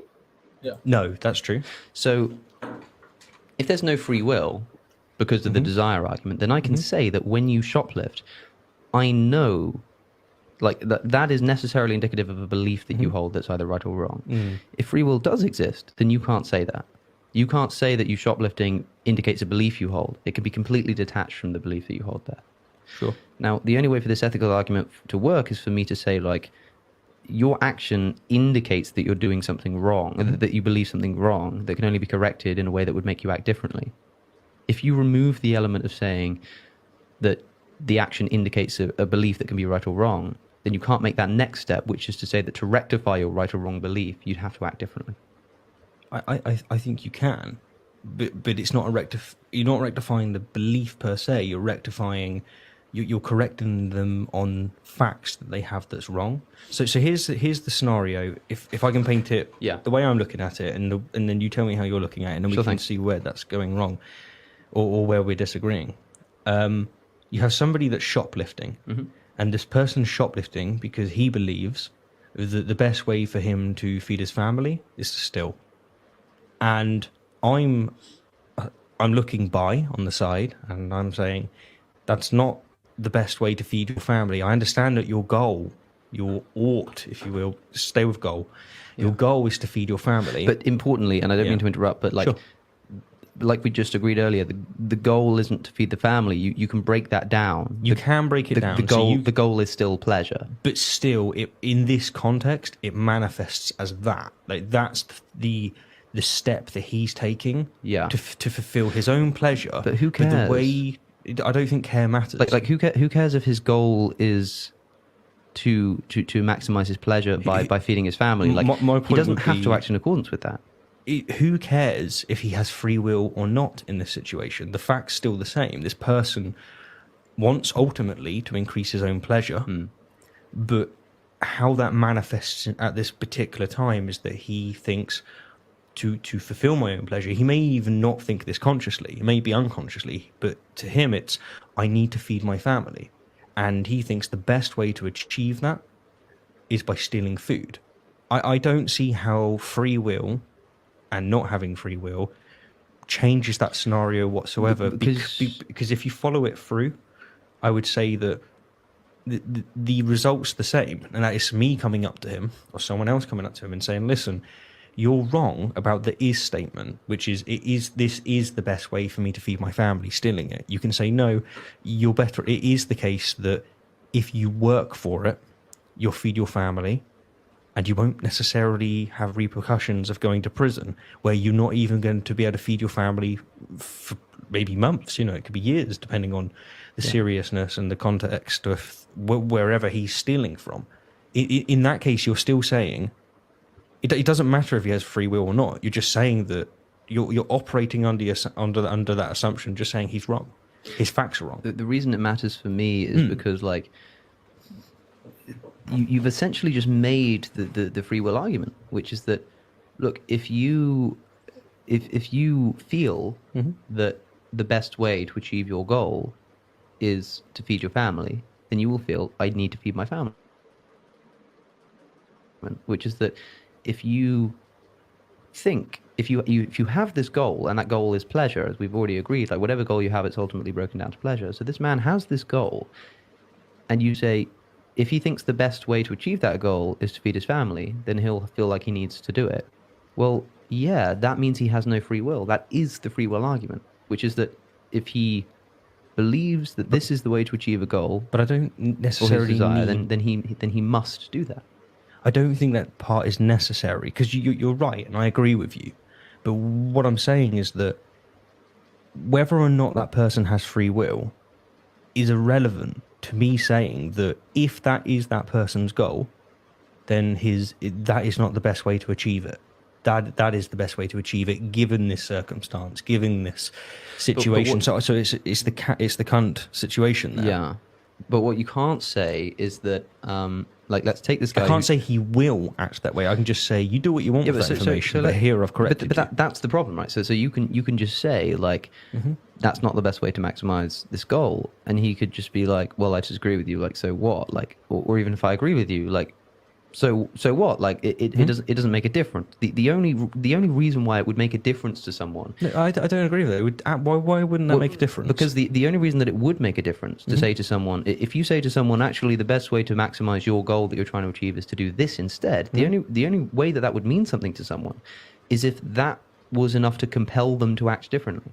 And if that is enough to compel them whether they have free will or not, and I agree that they don't. No, but if that is, in any case, that will still compel them. It's just that they may not act on it. No, but I mean compel as in make them do it. In the case where they have free will, yeah, what would happen is I would show this individual that this is a better way in which to achieve his goal. Okay. Yeah. And I would go, there you go. I've removed an is statement from your premise that was incorrect, and I've given you an is premise that is correct. Yeah. And let's just say, hypothetically, it is the case that is the best way for him to achieve his goal of feeding his family, which in turn means that he increases his own pleasure. Now, in a scenario where he doesn't have free will, which we agree that is the case, he will necessarily act towards what information I gave him, and he would try and get a job, and he'd do it that way. But in a scenario where he doesn't have free will, the situation is still objectively the case. This is what I mean by the objective point in morality. It is objectively the case that that is what is best for him to achieve his goal. It's what he should do, ought to do. But okay. he may say, I don't want to act on that, because that's where this free will component comes in. Okay, fine. It doesn't change the fact that that's still objectively the case. Yeah. That is why I would say, at the present, that I don't see, although I agree with you, I don't see it. I'd prefer to get people through this first hurdle than make them go through both hurdles at once, because I just... Do you have any comments on that, Lance? Via objective means, and so you can go... I hope you've been listening. I mean, you're on mute. Yeah, I accidentally clicked somewhere else in the video, so I don't know where we were. Okay. This is what I mean by the objective point in morality. Crap, where were we at? Oh my, I don't know. I mean, they were talking about two different. So Steve was disagreeing with Alex that this free will premise is important. Steve says that it's not important, it's not necessary. We can just show people that these are the objective ways in which you can maximize your pleasure. That's it. But Alex wants to bring up the free will point by saying that if you're wrong, then in order to rectify your action, then you'll have to rectify your belief, and you'll do that necessarily because free will doesn't exist. So do you have any comments on that? I mean, what account? I don't have strong views on this. I'm not seeing the relevance of the free will stuff, but I'm open to being relevant if he can explain why. Like, a lot of it there seems to be a background to context here I'm not aware of. Okay. I don't think there's much. I mean, what do you think there could be a background context? I don't even know. I'm not sure why free will is relevant here. Yeah, I also agree with that. But I think he's just trying to, flex his philosophy here with the free will premise by saying that this is what adds the normativity or prescriptive force in the ethical theory. Look, we rule out libertarian free will at the start of the conversation. Okay, why is he bringing it up? You rule that out, and what follows? Nothing follows from that. I think he's just trying. He's just trying to say that if you're wrong, then no free will just means that you will necessarily do according to the rectified belief. Your action will comply with the rectified belief necessarily because you have no free will. It's just I don't know what point he's driving at here. What is the point of any of this? I'm losing sight of what they're trying to achieve here. Right. I agree with that. And this won't work with normal human beings. I mean, if you just say that free will doesn't exist, you will necessarily do it. They wouldn't even understand for once. And I'm not satisfied with the normativity that is trying to, bring forth here. But yeah. Let's try to relocate where they were in the discussion. So we were at the 30-minute mark, and that seemed to run for several minutes. So can you help me out finding where we were at? All right. Think if you have this goal, and that goal is pleasure, as we've already agreed, like whatever goal you have, it's ultimately broken down to pleasure. So this man has this goal, and you say, if he thinks the best way to achieve that goal is to feed his family, then he'll feel like he needs to do it. Well, yeah, that means he has no free will. That is the free will argument, which is that if he believes that this is the way to achieve... I feel like we're after this. A goal, but I don't necessarily desire, then he must do that. I don't think that part is necessary, because you're right, and I agree with you. But what I'm saying is that whether or not that person has free will is irrelevant to me saying that if that is that person's goal, then that is not the best way to achieve it.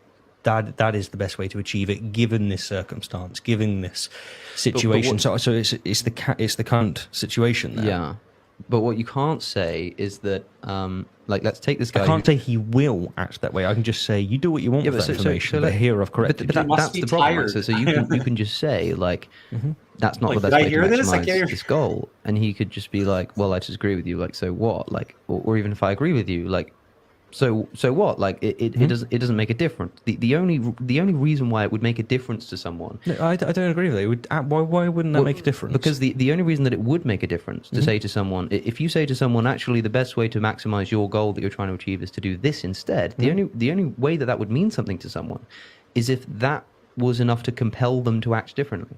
And if that is enough to compel whether them to they have free will or not, and I agree that they don't. No, but if that in is- any case, that will still compel them. It's just that they may not act on it.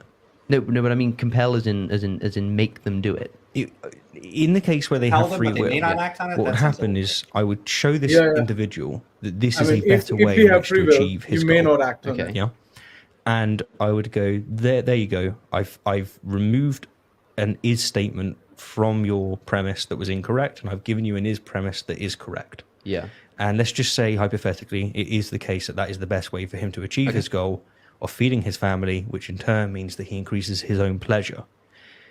Now, in a scenario where he doesn't have free will, which we agree that is the case, he will necessarily act towards what information I gave him, and he would try and get a job, and he'd do it that way. But in a scenario where he doesn't have free will, the situation is still objectively the case. This is what I mean by the objective point in morality. It is objectively the case that is what is best for him to achieve his goal. It's what he What is this intended to achieve? To say that there's something that's objectively true with respect to morality? Of course there is. It's like, even if someone's an anti-realist, they're just desperate to say something is objectively true about morality. Yeah, sure, there's objective facts about what will increase or decrease people's happiness. And so what? Yeah. It's just, so what? This looks to be like a big nothing. Yeah, so Steve would say that's enough. You don't have to have the normativity. That's enough. Tough. And Alex would say that, see, I've brought up something. It's that I don't even know how it's useful. I mean, the free will premise that you will necessarily do it if your belief is changed. If we have a conversation and I'm able to compel you to change your belief, then you necessarily do it because you don't have free will. But I don't think it adds normativity. I think you would agree with that. What I'm not understanding is what they're trying to accomplish here. It looks like, hey, we're not moral realists. We don't think anything's objectively right or wrong in the sense realists do, but let's have a very long conversation to be able to say something is objectively true. Where every anti-realist academic would just agree, of course, there's objective truths of that kind. If you want to call those moral truths, go ahead. But like, so what? Like, is it just you want to call something objective? It's a weird thing. Like, I have this term. The realists over there use the term. I don't mean it in their sense, but I want to use the term. So let me find something I could use the term for. This is not a difficult exercise. You could always find something to use a term for. Like, look, okay, I don't believe in God. Well, God is ultimate purpose or meaning. Do I have an ultimate purpose or meaning in my life? Yeah. So I believe in God. Like, you could always do this with any word. Why try to preserve the word objective and just so you could say something is objective? I don't have your kind of objectivity, but I got my own. Just, who cares? Yeah, sure, okay. And now what? A lot of this just, I'm not sure why. Why any of this? I think Steve brings up a point later on the video about religions and stuff, about believers and stuff. And he's really concerned about that because the natural, non-moral facts that they have, the beliefs about natural, non-moral facts, those are different. And what I'm concerned of is that they correct those beliefs. And that's how they could be objectively right. If you're objectively right about non-moral facts, then whatever actions you take according to those beliefs, which match with reality, he would say, those are moral actions. For example, like homosexuality. Like in the Middle East, it's a sin to be homosexual. Like they will force punishments on you if you're a homosexual. But if you came to know that Allah doesn't exist or God doesn't exist, then you wouldn't have those moral beliefs that homosexuality is a sin. So I think Steve would say something like that it's important to have as many true beliefs as possible that match with reality, non-moral facts, you can say. And that's what he is concerned with. But Alex is concerned with bringing on normativity to his ethical theory. And I don't think he succeeds in doing that with the free will premise. So, yeah. Yeah, that seems fair. Let's finish this up. I think we're at the end. Yeah, absolutely. Should do, ought to do. But okay. He may say, I don't want to act on that, because that's where this free will component comes in. Okay, fine. It doesn't change the fact that that's still objectively the case. Yeah. That is why I would say, at the present, that I don't see, although I agree with you, I don't see it. I'd prefer to get people through this first hurdle than make them go through both hurdles at once, because it pains me to watch otherwise very educated and talented people that are on my side, they're secularists, they're non-religious, just so easily dismiss depravities, egregious acts, because they believe that morality is just a cultural construct, that it doesn't reduce down to well-being. For me, it's so important to get them past that first hurdle that I don't think that we necessarily need to attach the... No, that I both don't agree with those people, and I don't agree that morality is reducible to well-being. You don't have to, like, and also morality is all about well-being is like a super reductive normative moral view. I don't have a problem personally endorsing that morality is all about well-being. As I've said many times, I was a utilitarian in the past. I still have utilitarian sympathies. I don't have a problem with construing morality. Like, okay, if you ask me, especially if you asked me 5 years ago or 10 years ago or 20 years ago, what's your normative moral view? I'd say hedonic utilitarianism all the way, just straight up classical utilitarianism. I think morally, the only thing that matters to me is happiness and suffering. I might also have said that I think a lot of people would agree with me on reflection. Like if they went through the whole philosophical crucible and they did a bunch of philosophy, I think many people would come out being utilitarians. I don't think all of them would, though, and I don't know what I would have thought years ago. But I don't think it's the only conceivable thing that people value, nor do I think it's the only thing that people do value. I believe, at least hope, I've always recognized that people believe different normative moral theories. And I think many of them would continue to endorse those alternative normative moral theories on reflection. No matter how much philosophy they do, at the end of that process, they're going to say, I'm a non-hedonic consequentialist, I'm a I'm a deontologist, I'm a virtue theorist. They're going to be something else, some kind of contractualist. It's just not the case that everyone only cares about happiness and suffering.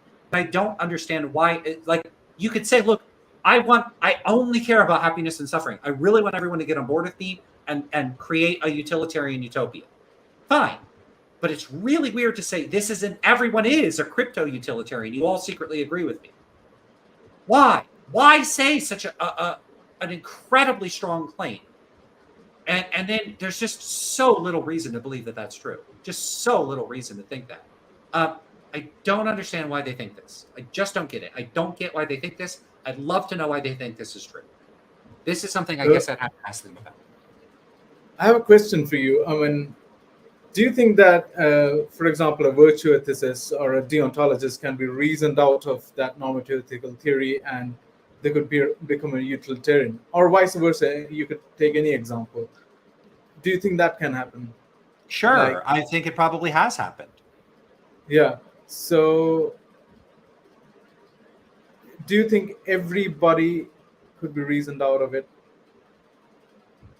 I mean, suppose, let's just hypothetically assume that there's this Laplace's demon kind of a person or some other kind of an entity who has utilitarian kind of impulses, and he wants to convince everybody else of utilitarianism. You would agree that that's probable, right? That's possible that they can be reasoned out of their normative theory. I'm not sure that that's the case. So part of the reason for that is because I think it turns on what the content of persuasion is. So I think a lot of people have a psychologically false notion of what persuasion is, which would be something like a person has some sort of foundations, commitments, epistemic principles, values, attitudes, views, all that stuff. You present arguments and evidence, and then upon appropriate consideration of the arguments and evidence, they move towards the adoption of a view that more accurately reflects the values that they had all along. So it's kind of like I have my axioms, and then what I find is that my current philosophical views are misaligned with my axioms, and so the process of engaging with the Laplacian demon or whatever super persuader there is to expose shortcomings or like the degree to which I'm miscalibrated with respect to my own axioms. And then I move to a state of reflective equilibrium where I have more consistent beliefs that more accurately reflect my foundational views. But I don't actually think persuasion is like that. I think human persuasion is not a process merely of discovery. It's partially a process of discovery. So to give a simple example, I used to think I don't like dulce de leche. That's because I was eating like bad brands. Then I was introduced to good brands. Now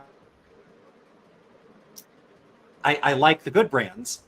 So it turns out I do like it. Or someone might grow up in a household where someone in their parents make food. They make really bad macaroni and cheese, so they think it's terrible. Then someone goes, mac and cheese is great. Try this one. And then they taste it and they love it. They discover all along that with respect to their own taste preferences, they actually do like mac and cheese. It's just they were eating a bad version of it. So they're not constructing new preferences. They're discovering that there was a gap in what they were experiencing and what their attitudes and preferences already were. I think people see persuasion kind of like that. Finding out you like mac and cheese, finding out actually you should be a utilitarian. But the process of philosophical discourse is not simply a process of discovery. It's a process of construction. And so when people are being persuaded, there are emotions involved, there's social factors involved. On some level, I think people might be wanting to fit in with this person. Or, hey, this person that's mentoring me has invested 2 years of their time talking to me. And that can bias people towards accepting or adopting other views, to fit in, to make that person feel better, or to fit into a community or a group. I think people all the time, they'll join a church or a temple or a synagogue or whatever religious institution, and their beliefs gradually move towards the beliefs of the members of that community, not because they were persuaded by reasons and arguments, but because it allows them to fit in. And so I think that human beliefs are fluid and responsive to non-intellectual factors, non-intellectual causal factors. And I think this is just as true of myself and people in academic philosophy as it is true of people outside of it. I don't think that if you put on your philosopher's cap and I'm wearing my philosopher's gown and I have my PhD in my hand, that I'm somehow no longer a human. I'm still a human. And my beliefs are going to change in accord with the social factors and other factors that cause belief change. So could you socially pressure everybody into being a utilitarian? Maybe, but I don't know that it would be a genuine reflection of their own attitudes or values. So could you persuade everybody? Yes, I think, up to a point, but I think that turns on facts about what I think actual persuasion involves, which is that I think it's not purely intellectual. Agree. So let's just move ahead and finish this off. You got that silly comment. You don't like those. I didn't like it. I should show some good brands that I have, because there's some really good ones. Do you? So you said you agree with me. So basically, yeah. And someone says the sociology of knowledge. Yeah. What I'm kind of arguing is that I think people have this purely intellectual conception of philosophical change, and I don't. I think that there are non-intellectual social forces at work, significant ones. Yeah. I agree with that. I mean, I think that just from the metaphysical point of view of free will itself, that you're not in control of your influences, right? So you don't know which influences might affect you and change your desires, beliefs, or whatever.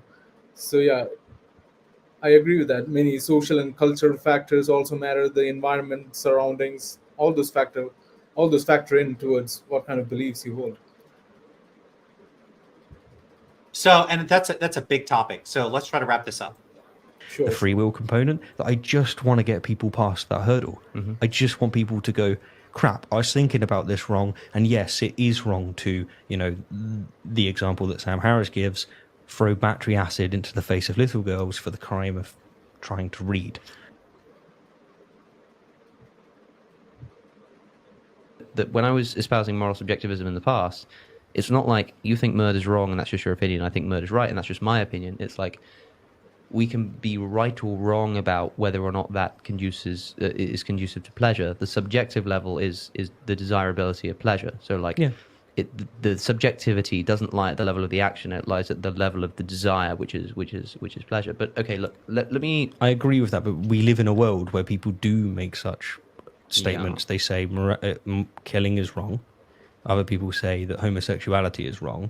They're just blanket statements. And the reason why it makes sense to them is because they are operating under this religious rubric, these religious definitions, where these things are dictated. It's like a law of the universe by a god or whatever it might be. Absent that, we have to start thinking about things in a different way. I think the shift that we need is essentially what we had from going from astrology to astronomy. We had to throw out a lot of concepts because inherent in those concepts were assumptions that we weren't justified to make. Yeah. But do continue. So, I mean, previously people will have criticized me for saying in a situation where somebody thinks murder is wrong and somebody thinks murder is right, as a moral subjectivist, Alex, you just have to kind of accept that that's that person's opinion and that they're right for them and that's right for me. And when you talk about like things being right for a person, people might mistakenly conclude that what you mean is like if someone thinks that murder's right, then well that's true for them. Like no, what we're saying here, I think, is that what's true for them is that the maximization of their pleasure is good, and when they say that murder is right or murder is wrong, like they're either correct or incorrect about that in relation to that goal of pleasure. Yeah, he's speaking on behalf of other people, and it's just no. A subjectivist is not committed to the view that when they say it's okay for I think murder is okay or whatever it is that they say, that they themselves think that doing so would maximize their pleasure. It's one thing to say that this is the correct view. It's quite another to say that everyone actually agrees with this. I do not agree with this. And I want to see Alex have a discussion with someone like myself or someone that's like, I don't agree with that. I don't think that. What is he going to say? What does he say to those people when he talks to? Does he just say, no, you do agree? Like, what? Agree in what sense? Like, no, I don't. Just imagine a conversation. Okay, do you like, what's your favorite flavor of ice cream? Chocolate. Okay. No, it's not. It's strawberry. No, it's strawberry. No, it is though. So you could say it's not, but it is though, because I determine what your preferences are. It's a very weird way of talking about other people to just say what other people believe and think and care about. It's really like the thing I want to get here is not just to because I think this is not true what he's saying. I think they're both very wrong about this. I also am baffled at how strange of a position it is because this position you're taking in spite of the fact that lots and lots of people that study the topic very strongly disagree, probably the majority of them. Because if you look at the Phil paper survey, about a third of them are virtue theorists, about a third of them are deontologists, only about a third are consequentialists. And of those consequentialists, only some subset are going to be like hedonic utilitarians. So that's going to be, let's say it's 10% out of the 30%. Okay, so 90% of philosophers disagree with you. Right. So they're all lying or delusional, all of them? Like, so the people that spend their professional lives studying the topic are all lying or delusional, like 90% of them. What? Like, why think that? Like, it could be true, but you better have a one hell of an argument to make a claim like that. And it's just really bizarre. This is about as strange as if I said everyone's favorite music is I don't know, country music. They all like it. Everyone likes it. And then you're like, no, actually, we did a survey and only 10% of people like country music. 60% of people actually said they just wrong about it and listening to it. And then they're like, no, that's what everyone likes. You're wrong. It's bizarre. I agree. I think this has to be a very strong critique. We should tag Cosmic Skeptic and they should watch. Yeah, this I'll video. tag them. I'll tag them and see if they want to talk about this. I want to know why they think Right. this. I'm really curious. Which is weird because I would have thought we'd be talking about meta ethics instead of normative ethics, but whatever. I'm happy to talk about this. Last minute or so, let's finish it. And it's normally because they have facts that are incorrect. Exactly, Religion yeah. is the granddaddy of this. So somebody saying it is the case that I should throw homosexuals from rooftops. That is a case that happens right now in the Middle East. It's a common practice. And the reason they're what I would say to them is that what they're wrong about is the fact that Allah exists, that the Quran is true, and that is what should be done to people who don't have the typical straight sexuality. They're just wrong about that fact. Yeah. But really what they're trying to do, you ask them, they say, I'm doing a kind act here. Why? Because they do care about kindness. They're just wrong about certain facts. So when I've previously said that morality is subjective, I don't mean to say that it's subjective at the level of the belief like murder is right or murder is wrong. I mean that it's a subjective desire to maximize your pleasure. Yeah. But once you have that desire that we both agree on, I can say You that agree you're with that, or wrong right? about that. So when I say to someone like Which part? I mean, the subjectivity lies at the level of desires rather than the level of beliefs that you hold about the natural world. I don't even know if I understand that. I understand subjective to mean made true by attitudes or preferences. Yeah, I mean, that's what he will say too. I mean, subjectivity lies at the level of desires, but not at the level of beliefs per se. Beliefs in the sense, beliefs that are, say, scientific beliefs. That's not where the subjectivity lies. He says that the subjectivity lies because it's desire dependent or attitude dependent. I'm not sure I'm following. I mean, so Alex is just saying that the subjectivity of mathematical subjectivism lies at the level of desires. You agree with that until now, right? No, I mean, no, I don't what think I more do agree you- with that. What more do you have to add on that? I'm not quite sure what that means. There's going to be. I'll put it another way. I think he'll say that. So, there are objective ways to achieve well-being, maximize well-being. Yeah. But why do you value well-being? You subjectively value well-being. Is well-being good?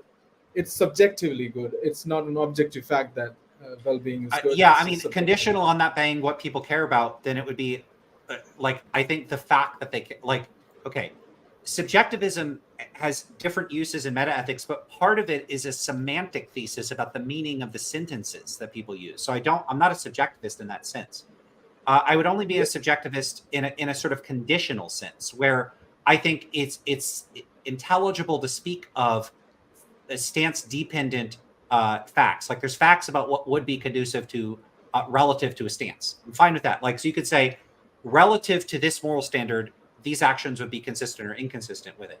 But you could index the moral standards. You could index moral values to any standard. So the claims that a person makes could be indexed to moral standards that are not about their desires. So someone could say this action is right or wrong for whatever standard. It doesn't have to be a desire. Okay. So stances, I don't think, have to be desires. All right. I mean, forget desires. It's in that kind of subjective realm, say attitudes or preferences, or do you agree with that? Attitudes, preferences. What are the terms do we have for that? So I'm not entirely sure what you're asking me. I think that there are facts about people's attitudes, preferences, and desires, and there's facts about what would or wouldn't be consistent with their attitudes, preferences, and desires. But that's not like a position on something. Those are just facts that I think are true. Like, I'm not taking a stance of like subjectivism is true. Yeah. If that makes sense. Yeah, understood. I'm not sure how to build on that. Maybe I'm losing track of things. It's also 3.5 hours, so yeah, I'm not sure. Me too. I mean, I can understand that. So maybe this is something to clarify at some future point, but I was not clear on what Alex is getting at here. Sure. Okay. Let's finish this off then. Yeah. So when I've previously said that morality is subjective, I don't mean to say that it's subjective at the level of the belief like murder is right or murder is wrong. I mean that it's a subjective desire to maximize your pleasure. Yeah. But once you have that desire that we both agree on, I can say that you are right or wrong about that. So when I say to someone like you're wrong, like murder is the wrong thing to be doing, and someone says, but aren't you a moral subjectivist? How can you say that? It's like, because I know that subjectively this person desires pleasure, and that doing this isn't going to get them there.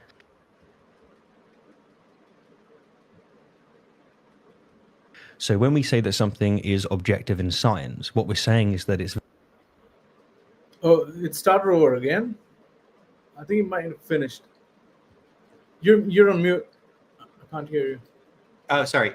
I don't know. Keep doing that. Was that it? Was that the end? And it just started over? It could be. It could be. Yeah, I think it started over. This person desires pleasure. Could you go and to that the doing last this minute? isn't going Are to you get able to them do there. that? Last minute or something? Yeah, sure. I'm not sure whether there's much more to add to that, but let's just... Is the fact that Allah exists, that the Quran is true, and that is Forward. should be done to people who don't have the, the typical... I don't mean to say that it's subjective at the level of the belief like murder is right or murder is wrong. I mean that it's a subjective desire to maximize your pleasure. Yeah. But once you have that desire that we both agree on, I can say that you are right or wrong about that. So when I say to someone like, I think that was the end. You're wrong, like murder is the wrong thing to be doing, and someone says, but aren't you a moral subjectivist? How can you say that? It's like, because I know that subjectively this person desires pleasure, and that doing this isn't going to get them there. Yeah, that was the end. That's it? Okay. All right, cool. Great. I mean, that was all right. long. When was the last time you had you said 3 hours, so 30 we minutes? went a little over. Yeah, when was the last time you had such a long one? Not too long ago, a couple months. This Oh. isn't the maximum. The maximum was over 4 hours. Okay. I've seen one with Kane Baker that lasted more than 3 hours. It happens. Yeah. Okay, All so I think that that wraps up that. We have some people in the comments section. Something happened here where my comments got cut off. Weird. Now they're back. I'm trying to find them. Oh, cool. It loaded them. Yeah, so someone said this. So here, do you know, someone had asked, in fact, a good question. I'll put a link to that video in the description for this video, but someone asked, when is this video from? Do you have the timestamp? Can we get that link now? All right, let me search for it.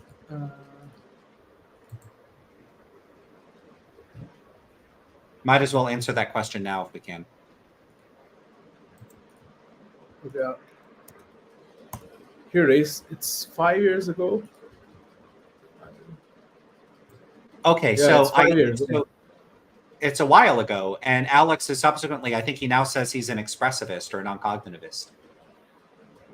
Yeah, Here he seems to be saying he's a subjectivist, so it looks like his meta-ethical view might have changed. No, I mean, it could be that by subjectivism he just means anti-realism, not necessarily the individual subjectivist thing that we speak about.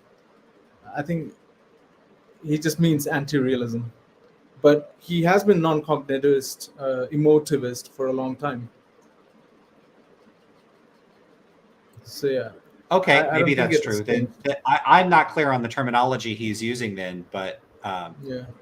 I do think it's important to know when the video was because his views might have changed. Okay, that's fair. Yeah. I think it I saw you hasn't changed posted a much link, and since. then you posted it on your channel. I see. Got it. Oh. I could see it, but I didn't. Yeah, I'll find it. No worries. So 5 years ago. But yeah, so then someone else said Alex moved to expression position, I think. So that was, part of that was like, oh yeah, he did. He is an expressivist, but maybe he was even at this time. He argued against Sam Harris recently. So I have seen that video, and I will be reviewing that fairly soon with other people. So that's going to be that's going to be on the list. And so the next video we're going to be reviewing is Ask Yourself. So we'll do that next time. Yeah, absolutely. That's going to be Cool. really interesting. I mean, it goes really technical on definitions and tautology and all that. So That's going to be fun. So right, like Alex kind of tries to define pleasure as something that is experienced when desired. So Isaac tries to find out a problem with that definition, and I agree with that. It's a problematic definition. I may have watched that before, so we'll see. That sounds vaguely familiar. So Clara Time asks, cool, do we need to wait next Monday for the AY review? If we're doing it next Monday, I don't know the next time we're going to be doing this. I mean, we'll have to work that out. I do have other videos to review too, so maybe I'll just do extra work. I was going to take some time off, but I never get a chance. I did do MetaMonday last week. I was traveling, so that was a week off. Let's see. Okay, yeah. I think that's it. Any final comments or words for the audience? No, not really from me. I'm kind of tired now. Me too. I'm exhausted. I was flagging there at the end. I think I was like zoning out. So it's because I wanted to take a nap. Yeah, because you're like, were you paying attention? I don't even know if you're listening to that. And I think I might not have been at a couple points. I think I might have been like powering down. I noticed that a bit, but yeah, it's understandable. Did you have to skip your meals or something for this one? I'm sorry if you had. What? Oh no, I'm good. Okay. No, so the fun. ultimate. Yeah, right. As always, the time has arrived now. Yeah. For which we have been talking for this 3.5 hours. I'm gonna take a nap after this. Nap maximization for the win. Maybe I'm gonna change the title of the video to something about nap maximization. Nap maximization. That'll make a fun title. I'll make the thumbnail related to that too. Yeah. We should do that. All right, cool. All right, then. I see a few comments talking about how rationality rules. Stephen is also now an anti-realist. And, now he is. Said, Kane Baker and Cole bullied him into it. I remember that conversation. Yeah. I don't know if they're realists or not, but it's all anti-realists here. So we'll have to get some realists soon. Absolutely. Okay. And guys, we're gonna have Lance Bush debate, very prominent personality in philosophy. Soon we'll try making that happen. So yeah, be geared for that. Oh, why don't you? Yeah, we're trying to set some stuff up, so stay tuned for that. But why don't you? I I'll lost put a link to your you. channel too, so people could find it. Sure, you want the link to my channel? Is that what you said? Yeah. Like, I just want to plug your channel on my channel, so people go over and subscribe to your channel, and do all that stuff. Sure.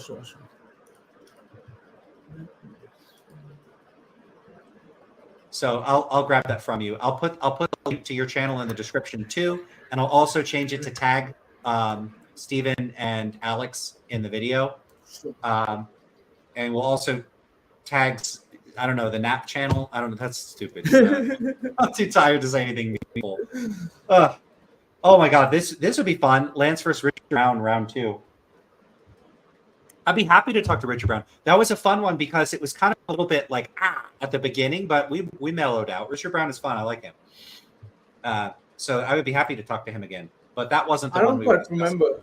Maybe I've missed it. Richard Brown and Lance. I'll just check it out later. That's a super long conversation too.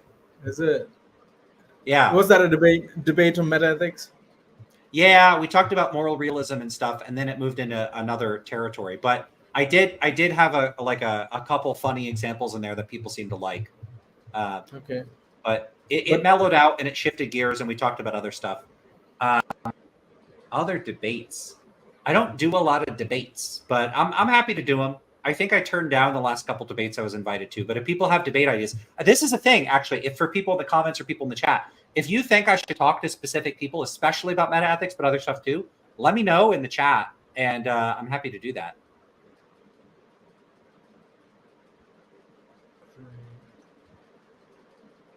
Yeah, I see more comments here. Richard was nicer to Lance than Kane. Yeah, there was that stuff about like why talk about philosophy of science if you don't know much about quantum mechanics or something? Wasn't it like that? He pushed Kane around a little bit, but the thing is, like, I'm a lot more sensitive than Kane. Like Kane, I feel like you could say that to him and it'd be like, I don't care. And I wish I had Kane's fortitude. I don't. I let things get to me and it's bad. So it's not a good one. Yeah. Okay. So that's it for me. I can't even speak properly anymore. So I got to go get a snack. Me neither. Take I don't a nap. even know what I'm doing. I'm kind of paralyzed. Okay, me either. Let's get out of here. I'll see y'all later. I'm gonna do the See you closing later. video. Subscribe to our channels, like our videos, leave cool comments, be nice to each other. Don't fight and be nasty in the comments. And I'll see y'all later. Outro video time.